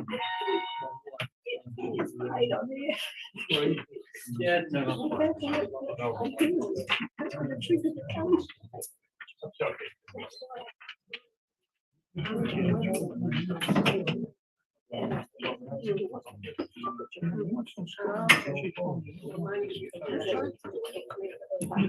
Right then, thank you. Everyone's back now. I think, judging by rough numbers, everyone's been back up for one short. Uh, Lady who was here. Councillor Windle has left. Won't be returning. No, It's past now by my watch, so I will carry on then. We've run through a lot of essentially the baseline situation for traffic, highway safety in the area.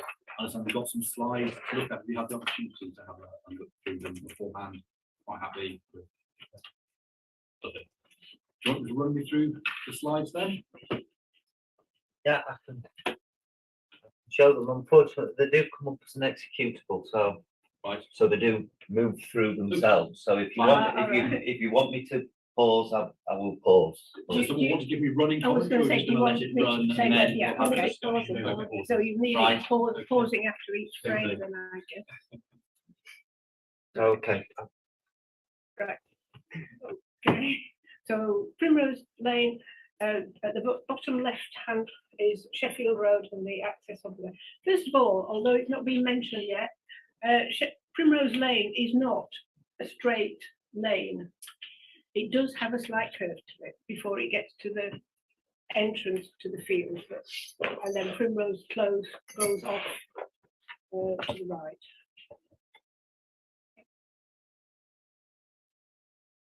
Right. These are pictures taken as indicated 23rd of October 2019 by a resident who lives at number three Primrose Lane. Close. So So yeah, that's They're that's on the like, left. yeah, that's like. And you can just see cars parked. The middle one on the top is a delivery vehicle. I think it would be brought something to somewhere.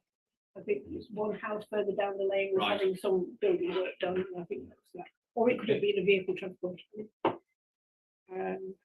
Collecting a small digger, sorry. That must have been to do with an initial site assessment. Yeah, so the road was blocked for 25 minutes. This is an incident November 2020.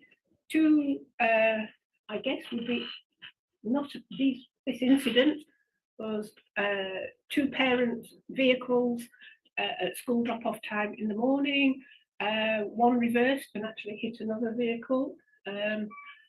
This wouldn't have appeared in any of the stats, but it's two owners of the two vehicles exchanging details and looking at the damage that one had caused to the other vehicle because they didn't realise that they were about to hit. And is that Primrose Lane or Primrose? That is on the junction of Primrose Lane and Primrose Close.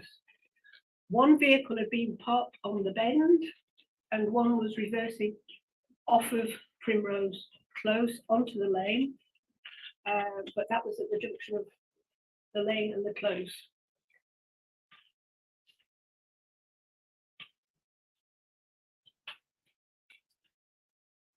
That is what it shows. Next year, it's a delivery vehicle. Sorry? Bin lorry. It was a bin lorry. So. It didn't get to Primrose Close that day. It only got to Primrose Lane. So the bins on Primrose Close weren't emptied that day. Yeah, because it could not go any further.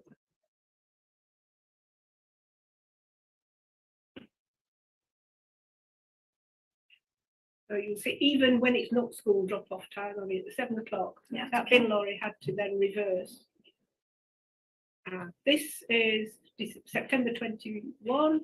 A bus, I think, had got lost, and it actually pulled onto Primrose Lane and then was reversing back out, and it couldn't do so until I think a member of the public was walking down and actually directed him out, so it didn't hit any oncoming traffic. That's not a regular example, but it does happen. People and school traffic use the entrance to Primrose Lane regularly just to do a U-turn after school pickup. But yeah. If that had been about 10-15 minutes later, it would have run into the early part of school drop-off traffic. These are delivery issues in January 2022. These are taken at the junction of Primrose Lane and Primrose Close mostly.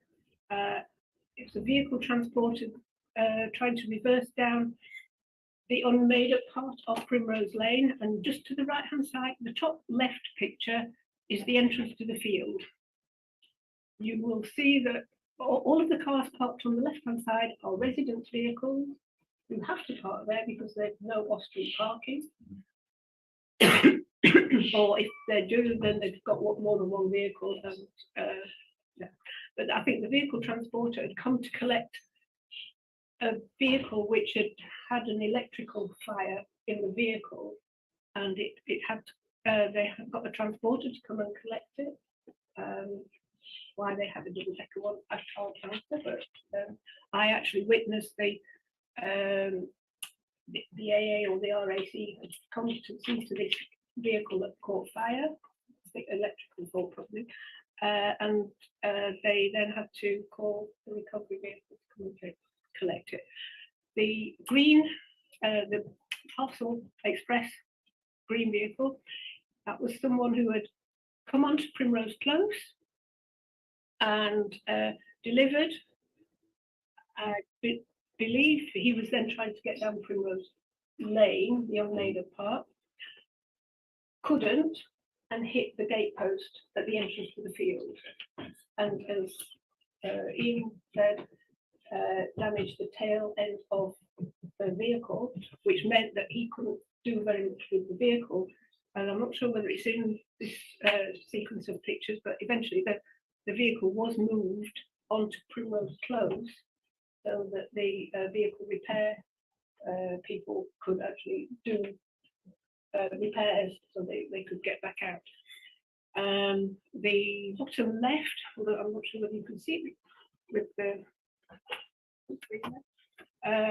that's another delivery vehicle that had to park up, but he parked up on the curb so that there's just enough room for an ordinary vehicle to go through. If it had been an emergency vehicle or another delivery vehicle, nothing would have got through.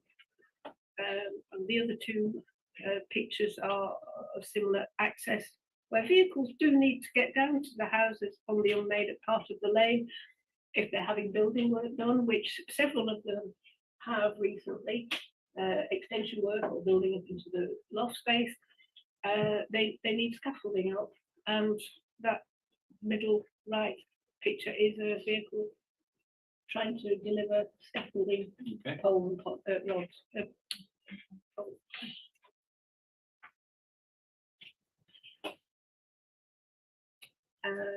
These are taken,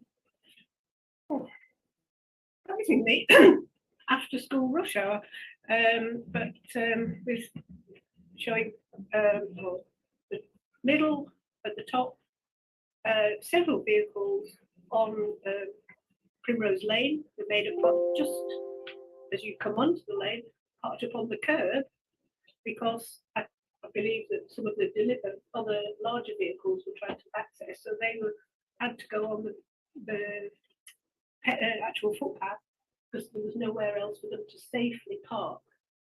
And yeah, most of these are residence vehicles, but some of them would be visitors onto Primrose Lane. The left-hand picture there, that's how it is on a daily basis. And as the pictures were taken after 10 o'clock in the morning, well, that's not school traffic by any means.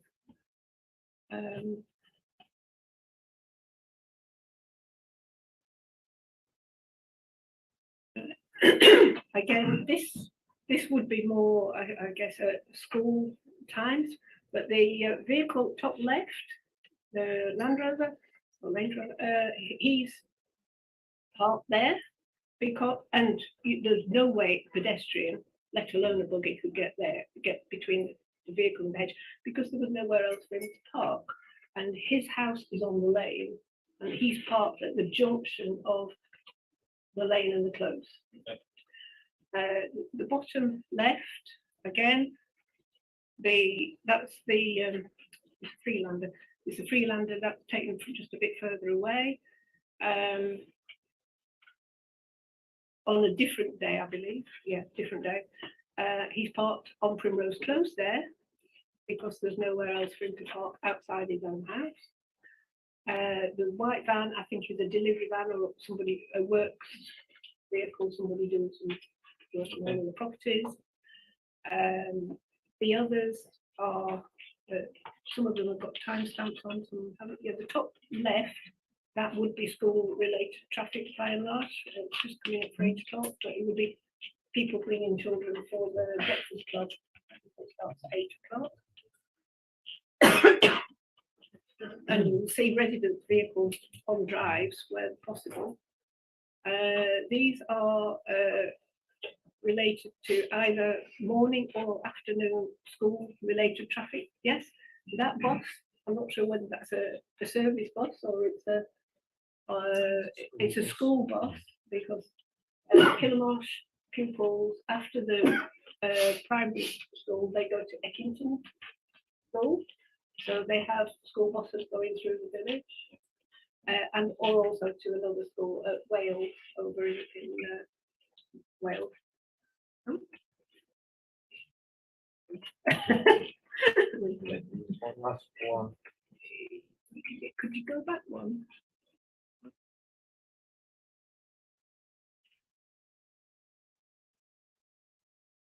Yes, that's it.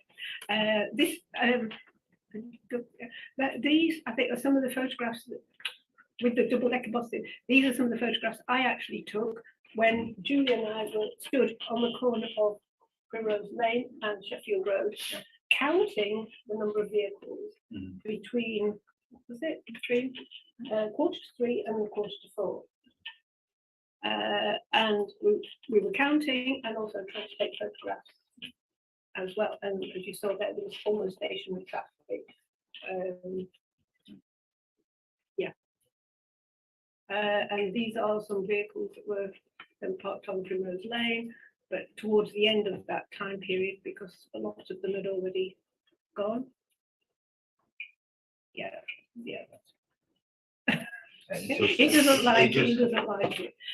But yeah, the two last slides that were there were showing photographs that we took when we were doing a vehicle count, and actually taking photographs just to show the volume of traffic in that 1 hour slot in the afternoon, which is. Could we arrange to have a copy of that sent to my case officer, please? Sent that through now. Thank you. Does the council want to make any other comments? Yes. Just one comment there. Mate, first of all, thank you for letting us show Yes, that. thank you, thank you. So thank you to the developers for that. Appreciate that.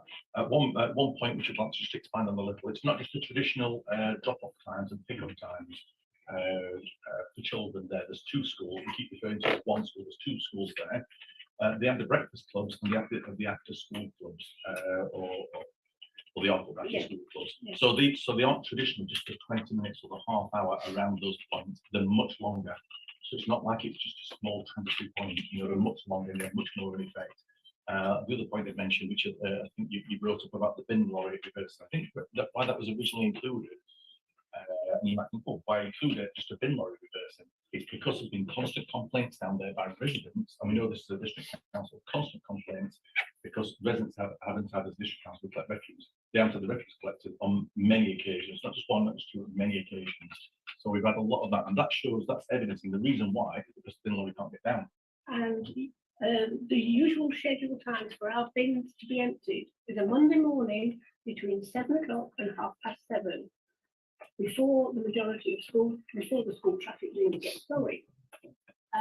And if they can't get down onto Primrose Close or Primrose Lane, the Almeida Park especially, between 7 o'clock and 7:30, it's because residents' vehicles have to be parked on the road or onto the curb. And the big lorries or any delivery vehicles can't get beyond. You would think that between 7 and 7:30 in the morning, there would be fewer vehicles, but there's still resident vehicles who have to park. And just continuing on that, so that's why there's been an understanding of this area for a long time by councils and by residents. That's why originally, dating back to those local plan hearings that we had, there was the talk of 30 only, which goes back to the density, but it also that extra access road, because it's always been a known problem. So that's what it all links to. I think that's what the bin lorries show as well.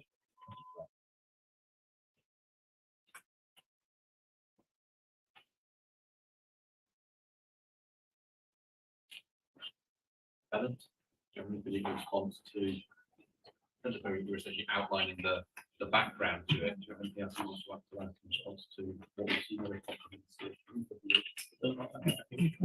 You probably expect, I'll address that as a your approach to the mission rather than making that point now.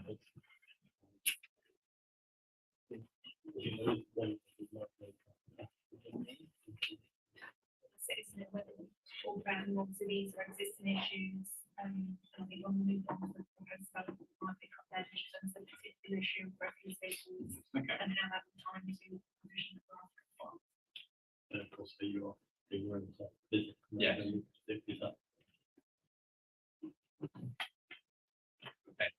So perhaps we then establish the baseline of what we do. Talk briefly about construction traffic, like the anticipated construction traffic. To give you a run through of what nature vehicles are doing to access the site, how we'll manage that. So I probably hadn't go to Mr. Ecker as required. I think it's probably when you continue within the usual way, we control by condition and agreement with the council, and then special different respect to business. It will be controlled as one that's specified condition. Sorry, I've probably stolen your thunder. Is there anything else? Yes, construction traffic. Right. And that's essentially, do we know an approximate construction duration period? It's for the type of nature of vehicles that might be coming up and down, the hours they might be. The hours we obviously try and avoid the peak hours, and certainly if there's a show and school, that can be arranged as well. Green with local authority and I think, and also expect to use site contact and issues of the road issues like that. And the vehicles typical build program potentially 3 years. With mostly in the process, but suggest that.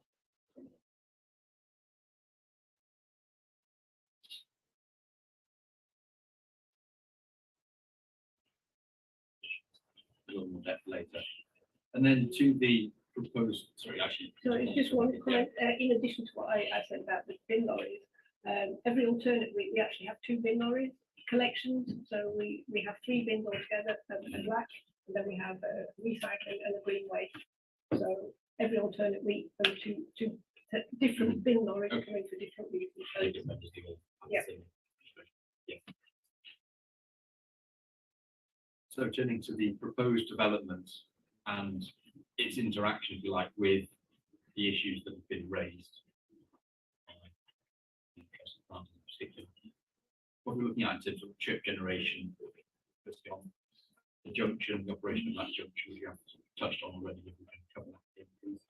Yeah, absolutely. I mean, as part of the transport statement that we did the updated one to support the revised application, we did the comparison of accepted 30 limit number of dwellings and the like level of traffic that we generated by that, and then compared to the additional 20 on top of that as well. So trip rates and traffic generation figures were agreed with the highway authority, and then we also went on to do a few years of capacity assessment of the impact. So in terms of the sort of consented well, accepted allowance of 30 units on the site, we were looking at a maximum of 16 two-way vehicles during any given peak period.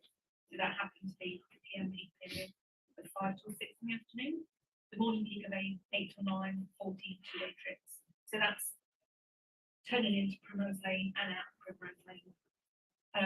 We then looked at the proposed development, total of 50 dwellings, so that's encompassing the sort of accepted level of 30. So we got up to 27 two-way trips in the PM peak and 26 two-way trips in the AM peak. So the difference between the accepted level of 30 dwellings and the potential additional 20 dwellings is sort of 11 additional two-way trips. So not expected yet, it's looking at that 11 additional trips that seems to be the trigger point for it being unacceptable. Right, in terms of the impact. So let's make any comments with respect to the trip generation for development. That's just on that when it comes to the highway authority, I don't believe they do agree. We've agreed with the highway authority. I think generally they just don't object. Following on from my earlier point with DCT, I don't think it's something they generally agree to. We find they don't object, and that's I think we still agree. It's only a small point. I mean, I don't say we have had in sort of iterative process, we've had 4 consultations, once that from Derbyshire County Council, lots of issues that we've addressed in terms of the internal layout and what have you. They've never raised any concerns in any of the formal correspondence. But, you know, sometimes we'll be asked to revisit and do 8% of our trip rates, what have you. They will content with this. Maybe has to revisit. Yes. Thank you. Just regardless of the database, the trip data, that only is relating to properties, sort of houses there. You're not including any of the school traffic, any of the bin lorries, any of the delivery vehicles. My question is related to the proposed development. And the trips that will be generated from that, and that will be in addition to whatever else is existing already. So Well, that's I hope my that will be question. Yes. Did I hear right from the gentleman down here that you wouldn't be doing the construction vehicles around school time? Is that what I heard? That's the intention. I don't, That's so the you're, intention. you're accepting that there's a problem at school time then? No, that's not what I've said. No, at all. I'm just wondering if that's, I was just No, I was- clarifying that. I was merely saying it makes sense to avoid school time. Yeah, when it's impactable. Good point. In terms of when the school children said it could be. Yeah. It's a matter of detail subject to condition. I'm not certain. Okay, just. Thank you. So if we go back to the council and respect to the trips generated, you happy with those figures? Not. I've not disputed them in our report. Thursday, I think the trips is slightly on the lower side, but I don't have a dispute necessarily with the trips in the schools. I mean, May, we're applying for 50. So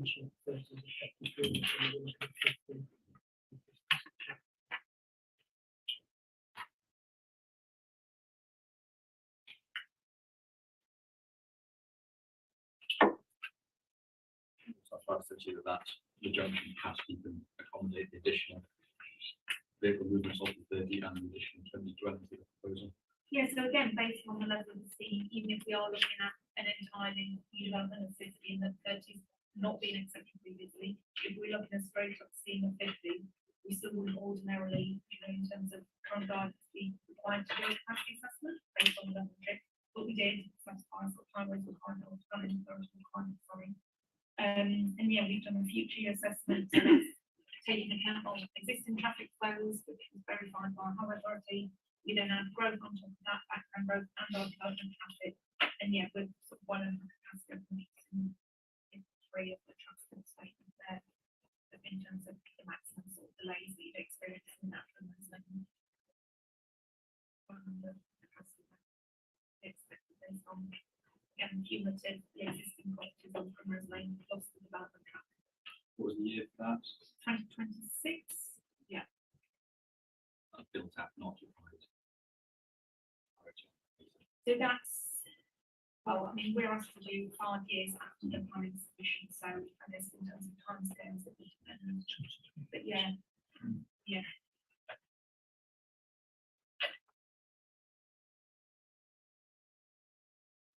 worst case, you have to understand that it is.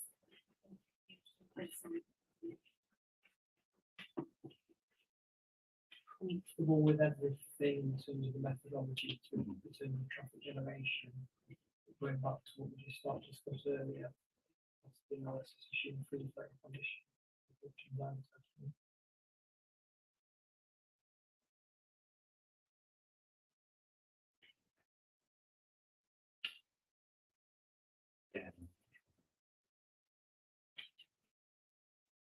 Car parking on the site, obviously, it seems to be quite an issue. The residents highlighted with respect to Primrose Lane from the premises itself. What's the parking provision within the appeals scheme?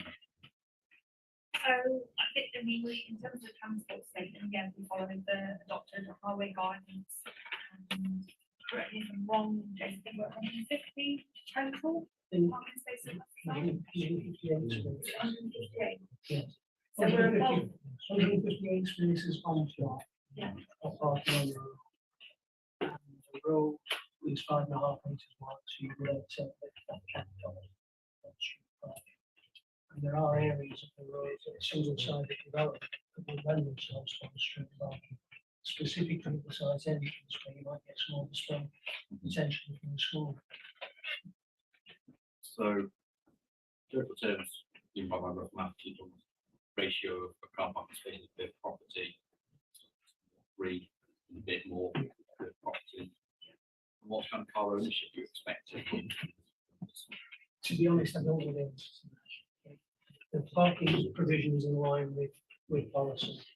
Some of those spaces are within garages, but the garages are in line with council policy to be 6 meters long, by 3 meters internal, to allow for a car and extra storage.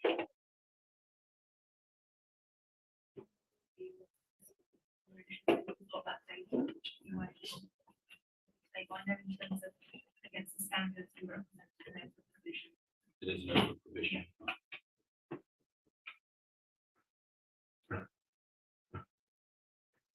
Yes. Could you tell us what provision you have made for contractors' parking fees? Well, that would come under the construction management plan that we covered earlier. It would be a sort of detailed matter, and we would just cover some of that off when it comes to conditions, but perhaps not the topic of discussion just now. Have any questions or responses in respect to the car parking on the appeal site? Development? Yes. Just a question about the garage spaces. Okay, properties will have garages, but how many people actually use their garages now these days to park cars? Because vehicles, family vehicles, seem to be ever increasing in width.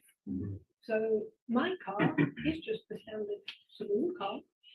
My garage is not wide enough to let it in, and I don't have a big car by any means.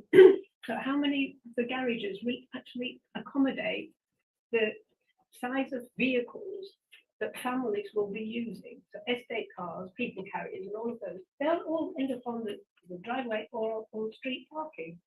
The garages, as I previously stated, are in line with the council policy now, which is to make them 6 meters by 3 meters internal, which should accommodate most family cars. If someone doesn't put the car in the garage. No, I know you can't. Yeah, and I don't mean that in any way. The nicest possible. No, it just seems that over time of various developments, not particularly this one, garages seem to be a standard width. Vehicles just keep increasing in width. In fairness to North East Derbyshire, and South Yorkshire, has brought in a new policy of increasing garage sizes to make sure that garages can be used. I fully take on board what you're saying that other people do. Okay, any other particular points or questions in respect to highway safety? Want to run through that? I suppose for me, so whether you want to hear submissions on policy ID3 now, or leave that to closing submissions, it might make sense to do it in one go back to closing submissions. There seems to be an argument between parts about who bears the burden, as I understand it, the defendant says it's for us to show that it would have an unacceptable impact on highway safety. I don't agree with that. At the end of the day, the appellant has made the application, and I say it's the appellant to show there would not be an unacceptable impact on highway safety. So as far as the argument about further improvement, I say it's on the appellant to demonstrate that. And the only other point I made, so again, really this is something that's supposed to propose in submissions, but you've seen the slides, you've seen the photographs, you've had the evidence. My position will very much be that the additional number of journeys is likely to have an unacceptable impact on highway safety. Given the junction between Primrose and Sheffield Road,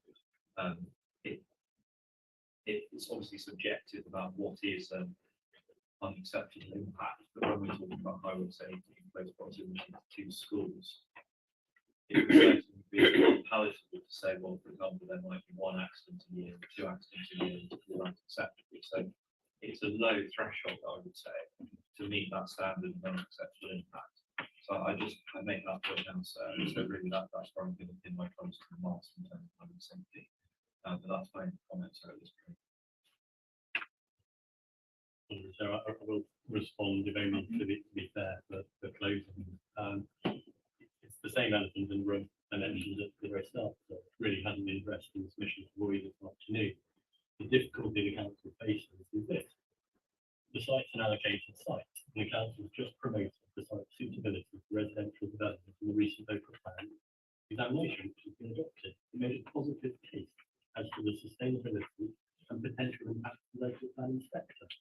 The evidence you've heard this afternoon is that wasn't a truthful case to the inspector.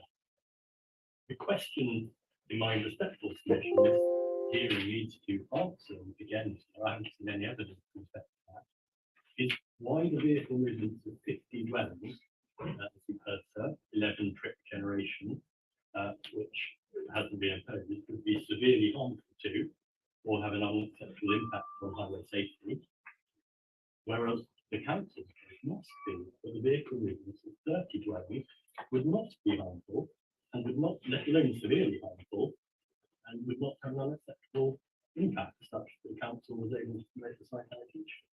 And we're laying down that ordinance now, sir, and it's quite wrong. And we really need to take that, so we're here. That's why we're here. Yes, I can say you've got two Burgess who wants to respond, and you want to ask me afterwards. I've perhaps picked up on what I think one of the residents really. There's no black or white kind of tick box exercise here that suggests that something is acceptable or not. But going back to what was said earlier, when you look at the background to the situation, you can't overrule even the 30 road accidents occurring, and therefore if you're having 20 more, then that possibility enhances it. It's difficult.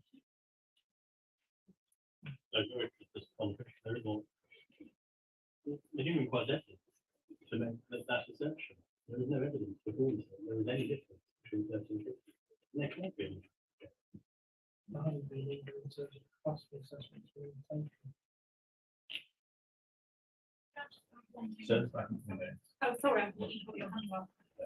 yeah, there's been some mention there that the council then had the intention of allowing these 30 houses and be allocated. Absolutely. But as I mentioned earlier, it's the same point.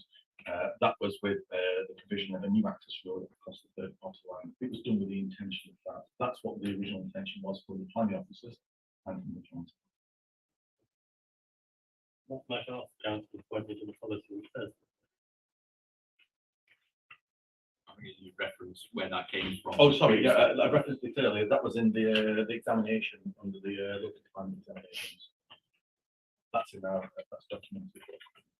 We have all these subjects. Apologies, there was a question from my own. Yes, My apologies. Sorry. That in the sense that it was in the local plan examination, but as far as I'm aware, this is, sorry, apologies for asking questions, but it didn't make it into the adopted local plan as a policy that the development of the site allocation must be supported by a separate access road, otherwise it'd be refused. And if I'm wrong on that, I'd be very, very pleased to come around.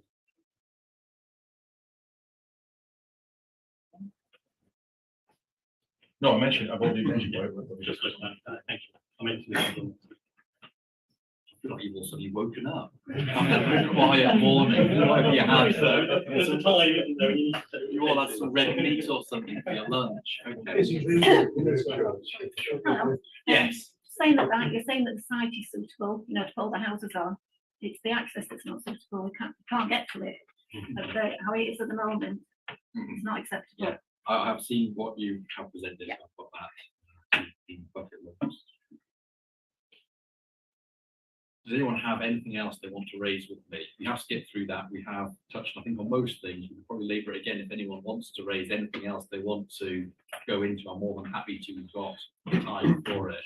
Yes. I'll take that in the picture. No, to labour point. I don't mind labour point.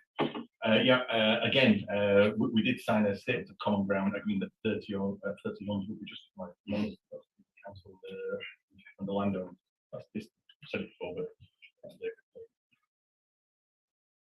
I just to sort of reiterate in terms of 30 units and the access, what have you, the comments that Derbyshire County Council and the Highway Authority have accepted, that is based on the principle of access on Primrose Lane, and that is acceptable. And just going back to your comment, I think about policy ID3 that is subjective and have severe impact and unacceptable. I think both policy ID3 and NPPF paragraph 111 states that it should be refused if there would be an unacceptable impact or there would be severe impact. Because itself in your highway statement said there could be, and it's a potential that sort of what if scenario. I don't see any evidence that confirms that the additional 20 units would lead to severe impact. Yes. The access onto the field, which is proposed across opposite property number 19 and 21, I think, is just another accident waiting to happen. You will have two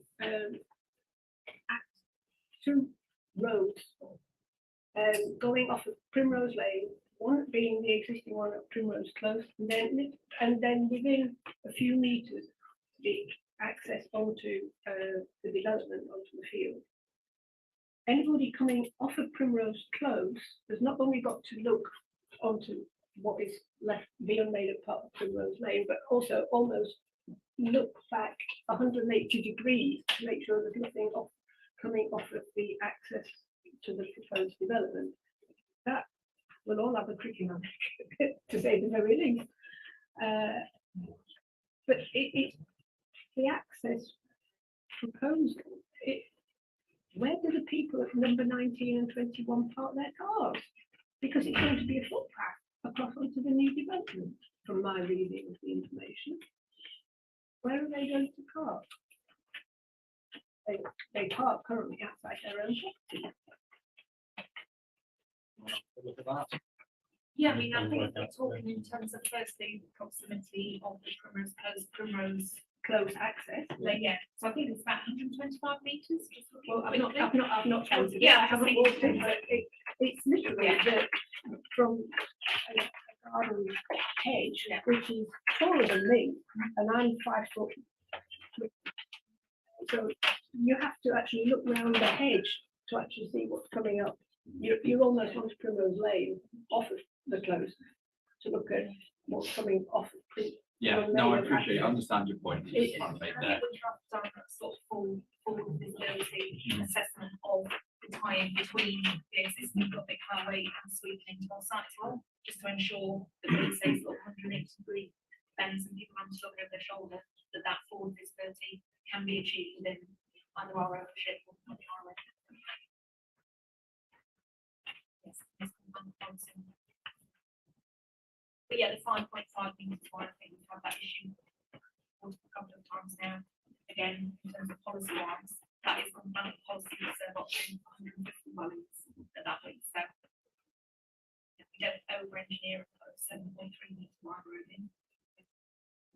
If you're taking away a parking facility from two properties at least, where are they going to park? They have no on-street, off-street parking. Understand. Unless you're going to give them dedicated parking slots on the new site.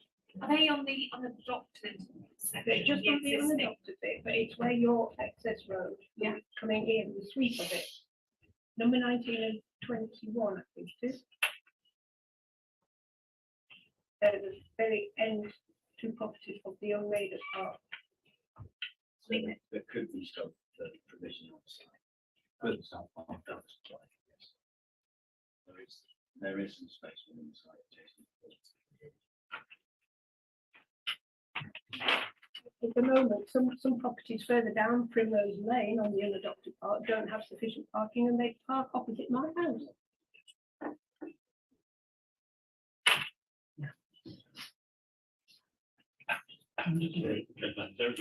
Yeah, they are. Depends on the. They would get. Also on the site is that you could put more if you want to do the site of net provision of car parking spaces already against policy. Right, if I can draw it back together then. We wouldn't normally do closing statements as a such as an informal hearing. However, I have the pleasure of accompanying the two barristers here today, so perhaps I would be missing a trick if I didn't accept closing statements from them. Have you prepared something? Do you want to do something? You both did mention it. So, sorry, don't pick up on something you said about page 3 previously. I think, sorry if I'm so points around new access road across the party line, and that was on the application.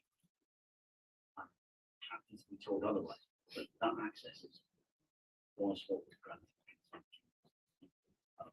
No, excuse me, when 30 property, sorry, I didn't put my hand up. Just wait for one moment. We can finish. Okay, yeah.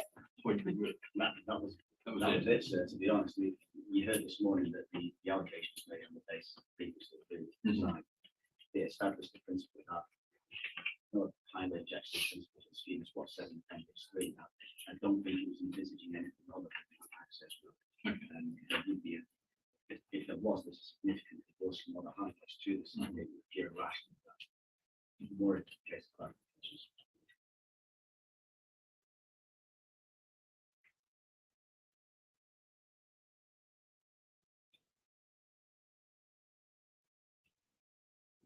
Yes.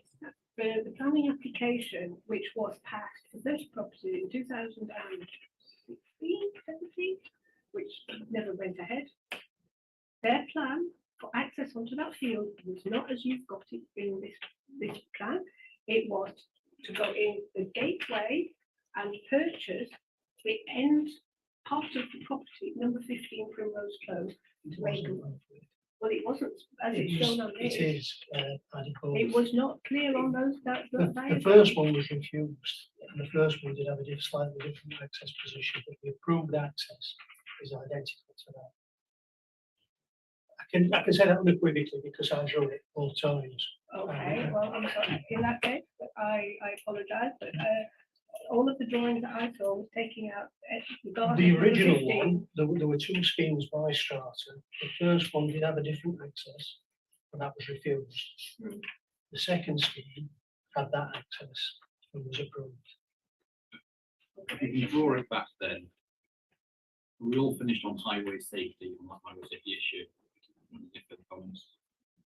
On to other matters, I don't have any questions in respect of other matters. I think we have to cover off everything quite comprehensively there. Does anyone have anything else they want to raise with me? Respect what might be considered other matters. Wonderful. Okay.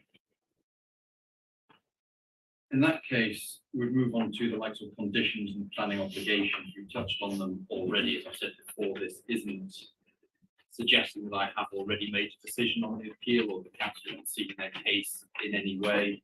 I wouldn't necessarily go through the conditions verbatim. They are in the statement of common ground. Which appeal is this one looking at? They are already in there, so I wouldn't necessarily go through the verbatim. Perhaps worthwhile touching on a couple that we have already discussed before, like the landscape plan, where there could be additional detail with respect to landscaping around the edge of the site, with respect to the canal. Does anyone have any particular comments from the council in that regard? As far as the hedgerow is concerned alongside the canal, I think the council's position would just be one concern that the management company wouldn't carry that out properly. That's my point on that. And although I say the conditions are green, I think our apologies, I have to check with Ray at this moment, but I understand there might be one dispute about the new mitigation. Just check, I think, I'm right, and the head, well, there is also an issue, so in terms of condition 45, with the hedge along the eastern boundary, the difficulty with that, as I understand it, is that actually falls outside of the relevant area of control, so have to set the very difficult to impose any condition on the aspects of that.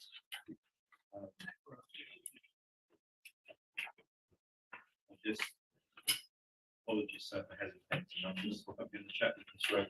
7 is about ecology and one to the next.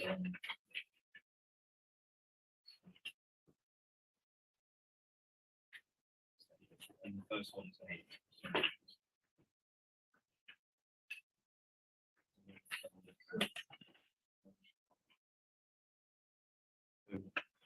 Is the wording of that? That's agreed, that's fine. When you can say that doesn't. Good night, I'll hand over to you.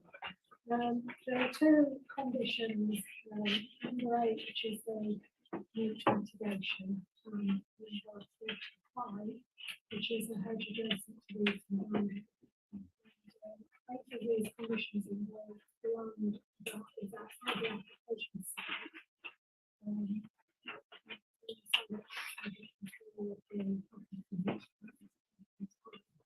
We have put a note for you in this place that we were continuing to discuss how the ongoing retention arrangements and maintenance of those features would be secured in the long term in those circumstances. It had been the council's preference that these items be included in section 106. But that was objected to by the code. By the landowner, actually, so we have drafted them as landfill conditions.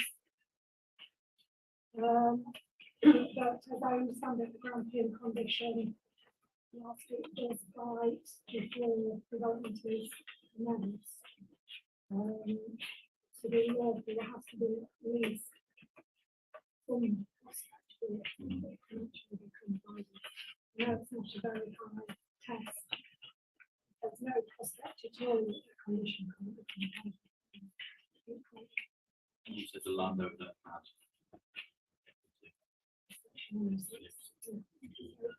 I've not had any further feedback from the tenant yesterday,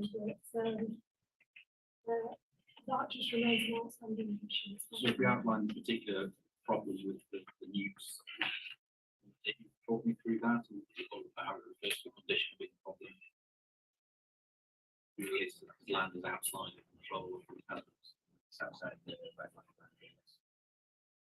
The landowner is here that these matters with yes, the detail. Some condition in time.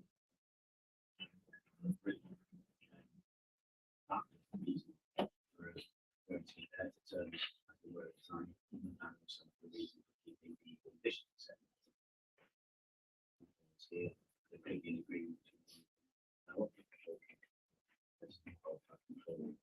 landowner has control as well. It's not a case of multiple landowners. And there's the bound to come ahead, and those agreements would have to be in place. But that's been facilitated by the investors so into these agreements. It's not come to surprise them, as they're certainly doing today in the aware of these issues. I don't see an issue with the example. Okay, so it's not one side of the landowner objection to it, as a landowner would probably be all right with it. Might have the landowners. What's the final version of the landowners' respective granting conditions relating to whether landscaping and nuke mitigation?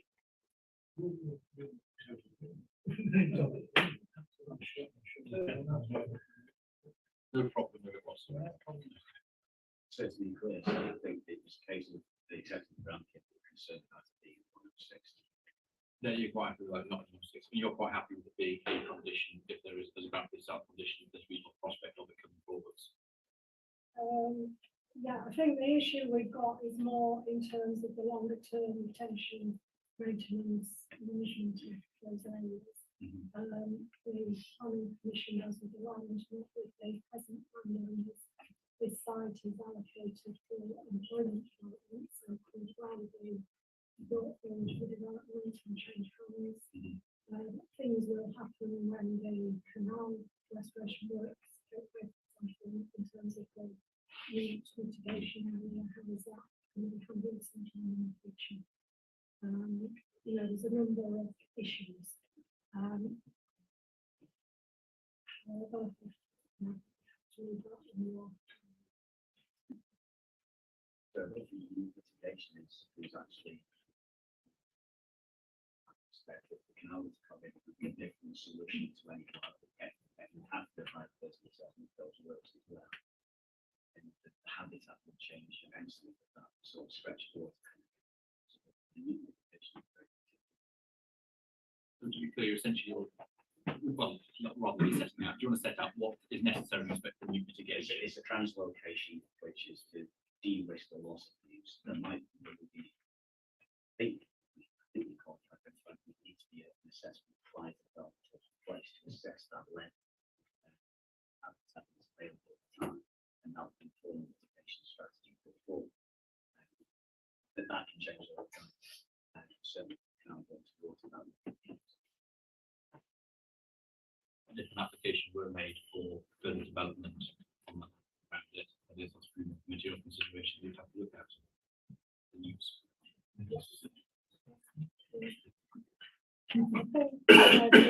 If this condition was to be accepted and it came to the council with the details of what is proposed prior to taking place, then the council would be looking for something a little more than just the okay for landowners. They would probably be looking for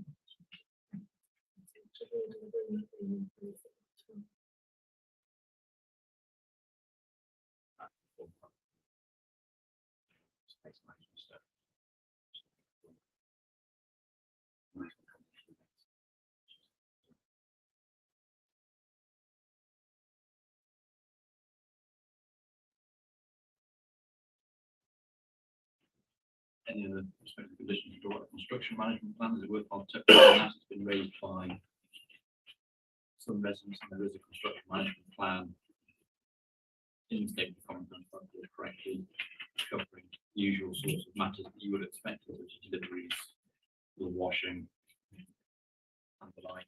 Compound position, contracts and boundary. Yes, compound parking, management, contractor parking, matters that you have been raised, that will be picked up in the construction management plan if it were to be approved. There certainly won't be enough places for the contractors' own vehicles to be parked on Primrose Lane because they're already taken. That will be picked up in the construction management plan. Anything else regarding the conditions then? No, nothing else. Planning obligation in respect of doing something in 10 days, you're quite happy with that.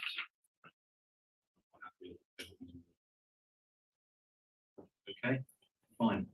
I did touch on closing statements before. Do we want to do that again? Want to do that? Yes, mine will be very brief, so Fine.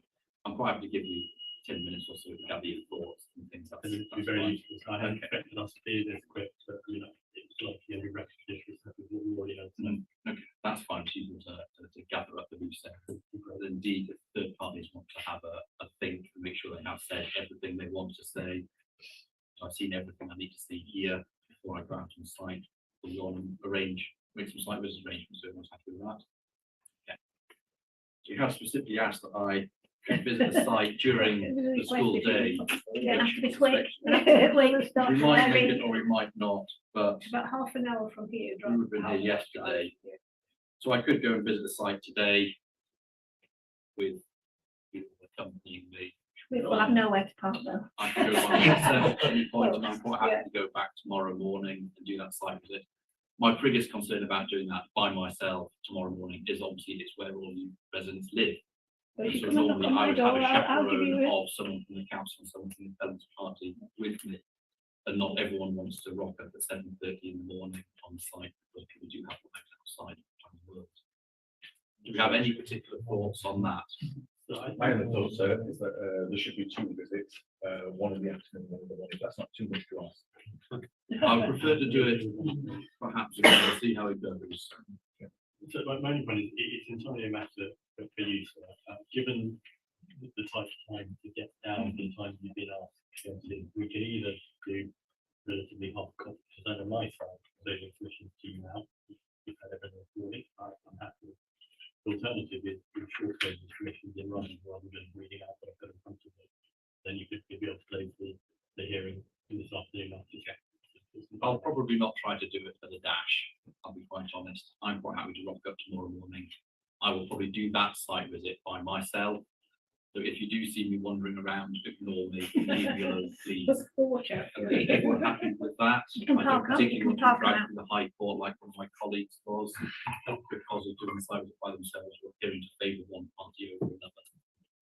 That's the council preference. Yeah, by myself tomorrow.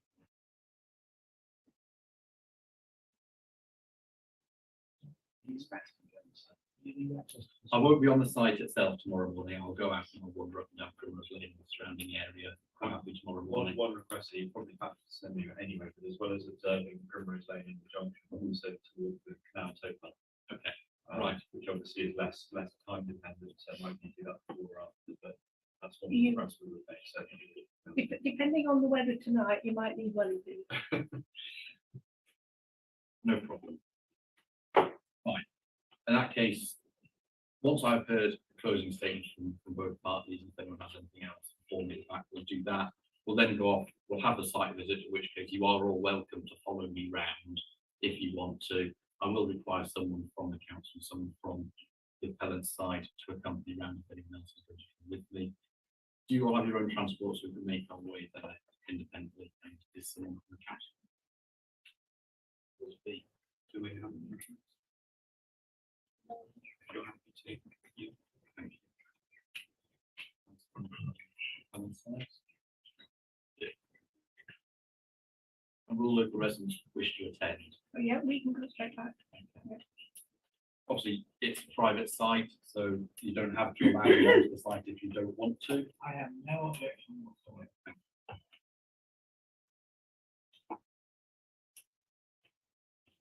We'll arrange the actual final time to meet on site once we've actually finished the closing statements and I close the hearing here. We'll meet, I think, perhaps at the junction of the application site in Primrose Lane, is probably the most logical place to meet. Very much. Okay, let's have a quick break for 10 minutes and we can gather their thoughts. It is just before we come back.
Everyone's had a chance to gather their thoughts now.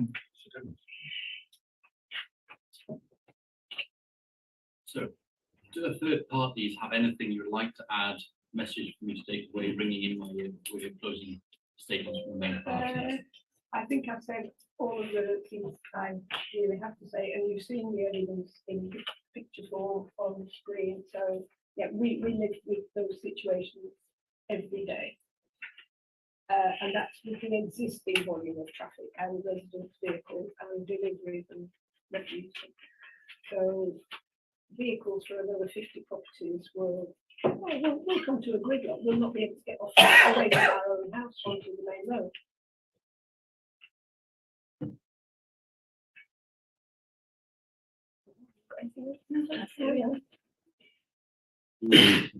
In the summer, Michael made a statement about with planning and locality and the residents' points of view need as much weighting as all the principal value policy frameworks and things like that as well. So it's quite important because this is going to impact a lot more than just residents of the street. It will have more far-reaching impacts on the rest of the village as well.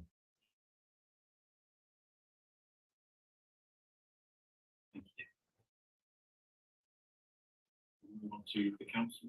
Want to do some parliamentary balance. Thank you, sir. We'll just touch on points, most of which you've already. I'll deal with it as it's been described as the other bridge at the site being allocated to development. That may be right, but we really are talking about apples and oranges. We're talking about 30 properties, or approximately 30 properties, going up to 50, so nearly a 50% increase. But it's actually really more than that in real terms because the area of the site has decreased dramatically. And the appellant today described it as normal, but that's wrong. You will see so when you look at the state of common grounds at point 11, there's a plan. And on that plan, there's an area marked in blue, which shows the original area, and the area marked in red, which is the area under application. You see the very large printed copy of that today. You can see there's a huge difference in size between those two. So the idea of calling that a nominal decrease, I say, is certainly correct. So it's a nearly 50% increase from 30 to 50, but also on a significantly decreased area of land. And that's really the umbrella that encompasses all points about density, sustainability, effect on character, etc.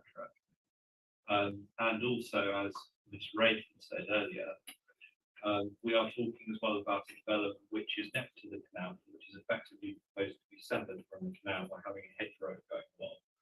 And even with mitigation in terms of the management company managing that, etc., we are talking about a development that will have a significant impact. And I say it's really a red herring at this point to refer back to the allocation point, because it genuinely is an issue of apples and oranges. And as I said, I will send you, of course, my written submission in response to the application and cost, but I just make this point now because there is significant overlap.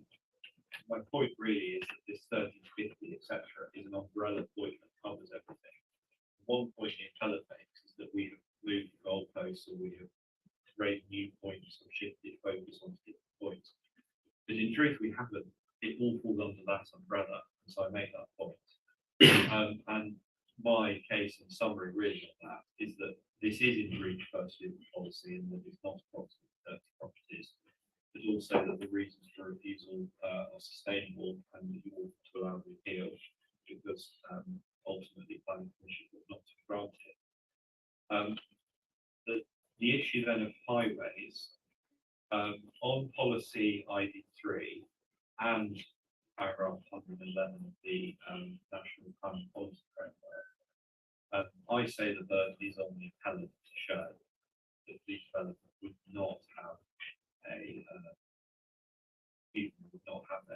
unacceptable impact on public safety. I have made the point already that in the context of highway safety, unacceptable is obviously a subjective word, but it would be very unpalatable to say that any real effect on highway safety would be acceptable, so it's a low threshold. But even if you are against me on the question further, even if it is for the council to show, we can show that based on the evidence you've heard from residents who are in the best place to tell you about current conditions, combined with photographs in the slide and your site inspection, I'm sure it will be fine. And it flows from that as an obvious matter of inference that 50 houses with additional traffic is likely to have more of an impact than 30. Again, we are talking nearly 50% increase. And regardless of who that's developed, in the words, the same cases it's dependent, I say, again, planning commission to refuse on that basis also. And all of this is in the context of being close to 2 schools, junction with a busy road, Sheffield Road, it's an arterial road. And I just make reference also, sir, because I touched on ID3, but as I say, the National Planning Policy Framework also. Paragraph 112 of that, again, I know so you'll reread it in the course of considering your decision, but particularly 112B, which is within this context, applications for development should, and B, address the needs of people with disabilities and reducing mobility in relation to all modes of transport. You've heard, and I apologise, I didn't recall the lady's name, but one third party today spoke about her daughter's in a wheelchair. She has difficulty already getting along Primrose Lane because the car's parked up on the curb.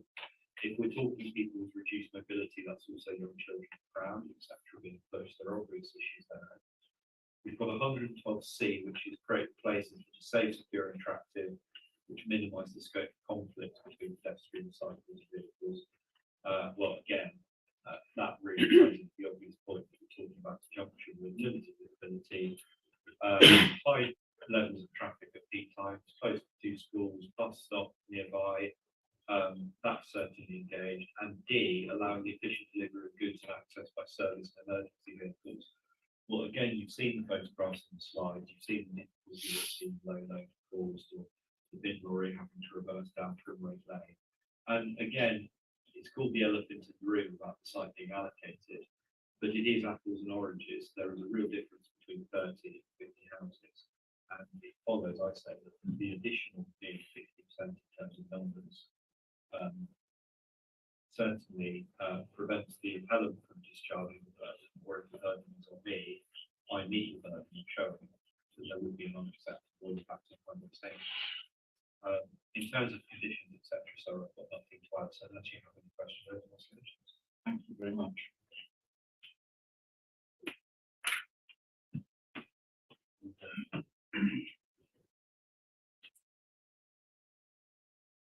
So there are 2 applications before you. The second application was substantially the same as the first application.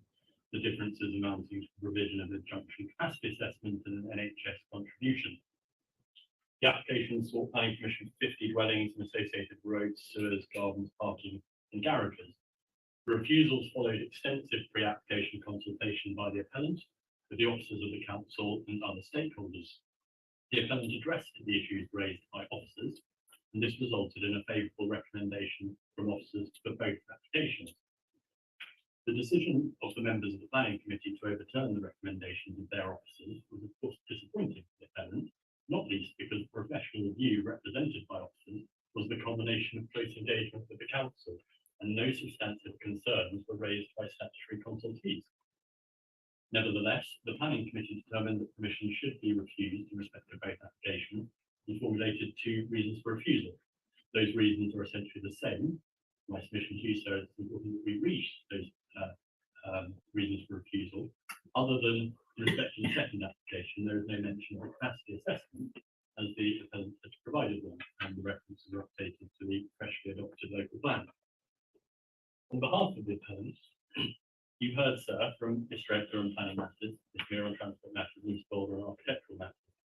Given the careful consultation undertaken by the appellant, consultants and council officers and consultees, it's unsurprising that the appellant's case, in agreement with the officers' reports, is that the proposed development accords with the development plan and will deliver housing on an allocated site in a sustainable settlement.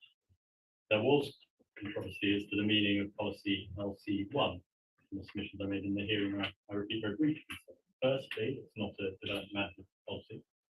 Secondly, there's no mechanism for refusal within it. Thirdly, approximate is neither ceiling nor floor. Floor, it means around that number. And the relevant explanatory paragraph of the local plan, paragraph 5.1, makes no mention of the allocated housing site being constrained by its greenfield nature nor sustainability concerns. Indeed, it notes that it has outline planning. The appellant's submission is that the proposed development therefore is in compliance with policy 1. In closing, the council raises the fact of the slightly smaller area for proposed development. The council's case and the case of the interested parties has been that development is too dense. 30 dwellings on this site is approximately 13.1 units per hectare against a policy requirement, an NPPF guidance, that densities should be optimized. The proposed development is 21.93 units per hectare. So, in my respectful submission, the only non-compliance with the development plan I would accept is in the opposite direction to that advocated by the council and interested parties, given that the policy requirements there is 30 to 50 units per hectare. The reason why the proposed development is less is precisely to take account of the special characteristics of the allocated site.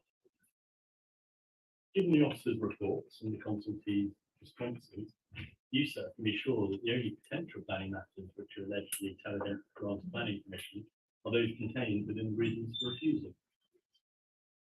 Turning briefly, sir, to the council's case.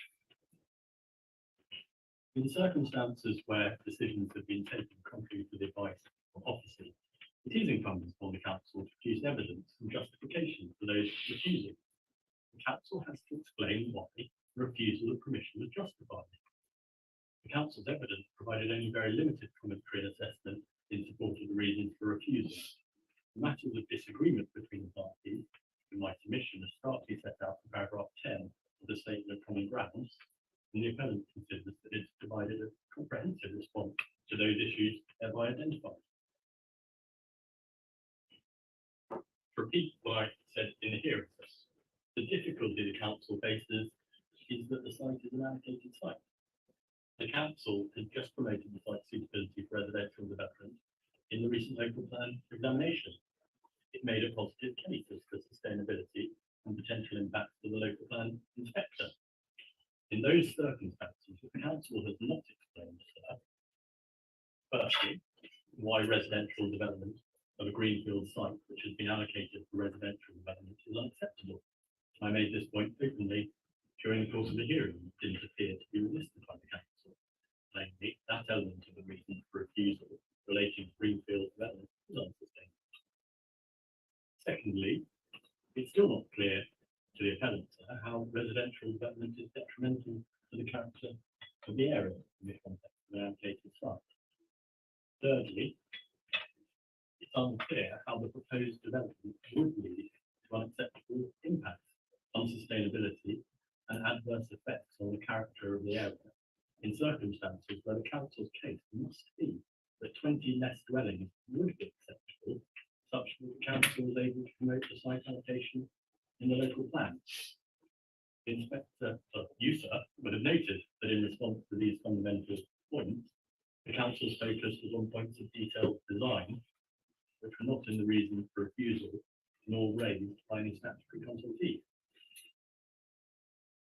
As I canvassed earlier, sir, lastly, why vehicle movements of 50 dwellings would be severely harmful to and have an unacceptable impact on highway safety, when that amounts to, and it was agreed, 11 trips generated, whereas the vehicle movements of 30 dwellings would not be harmful, let alone severely harmful, because unacceptable impacts on highway safety, such that the council was able to promote the site allocation in its local plan. It's also still not clear, sir, how character is adversely affected by the proposed development in a way that it would not be were it developed under the allocation in the local plan.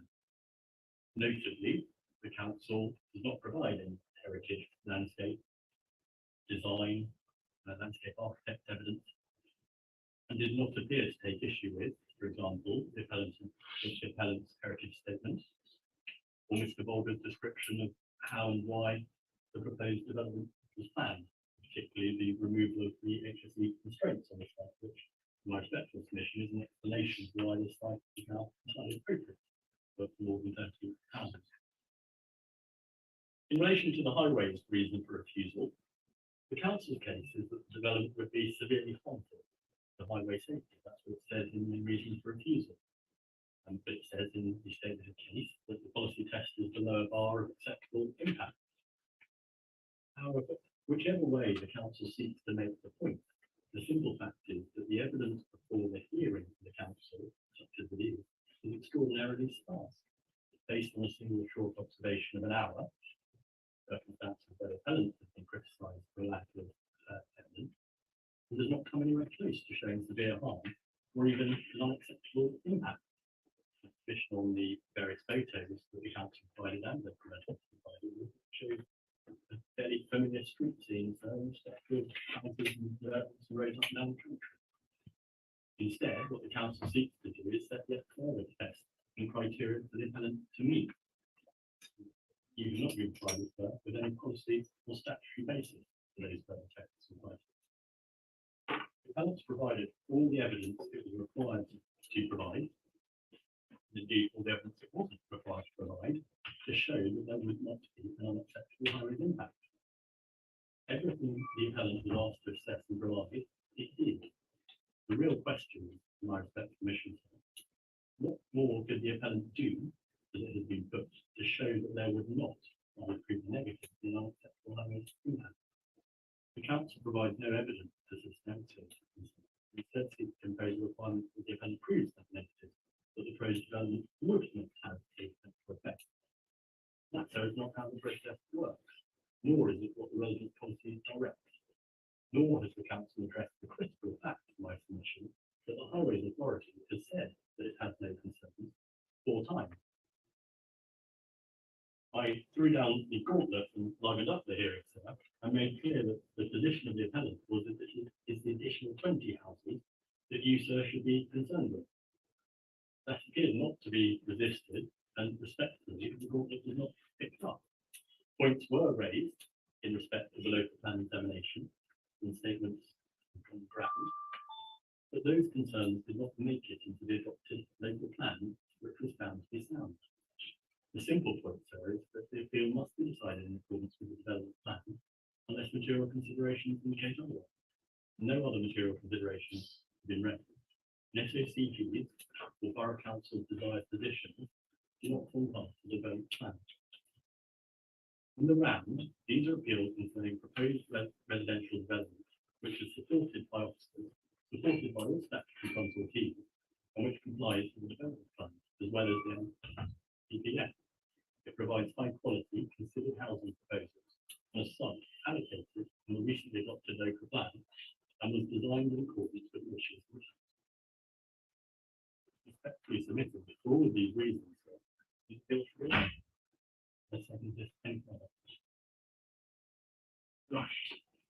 Is everybody happy there? Nothing else to say, no burning desire to revisit the point with you on the matter. Thank you very much. I understand the site's about 25-30-minute drive from here. About 30 minutes. So we give ourselves a little bit of leeway. School traffic. School traffic. We say 3:45. School traffic will come. Well, around our way. You have to do Well, the most of site it.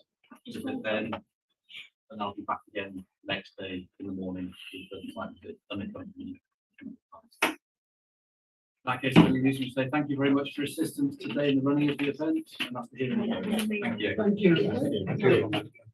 Thank you.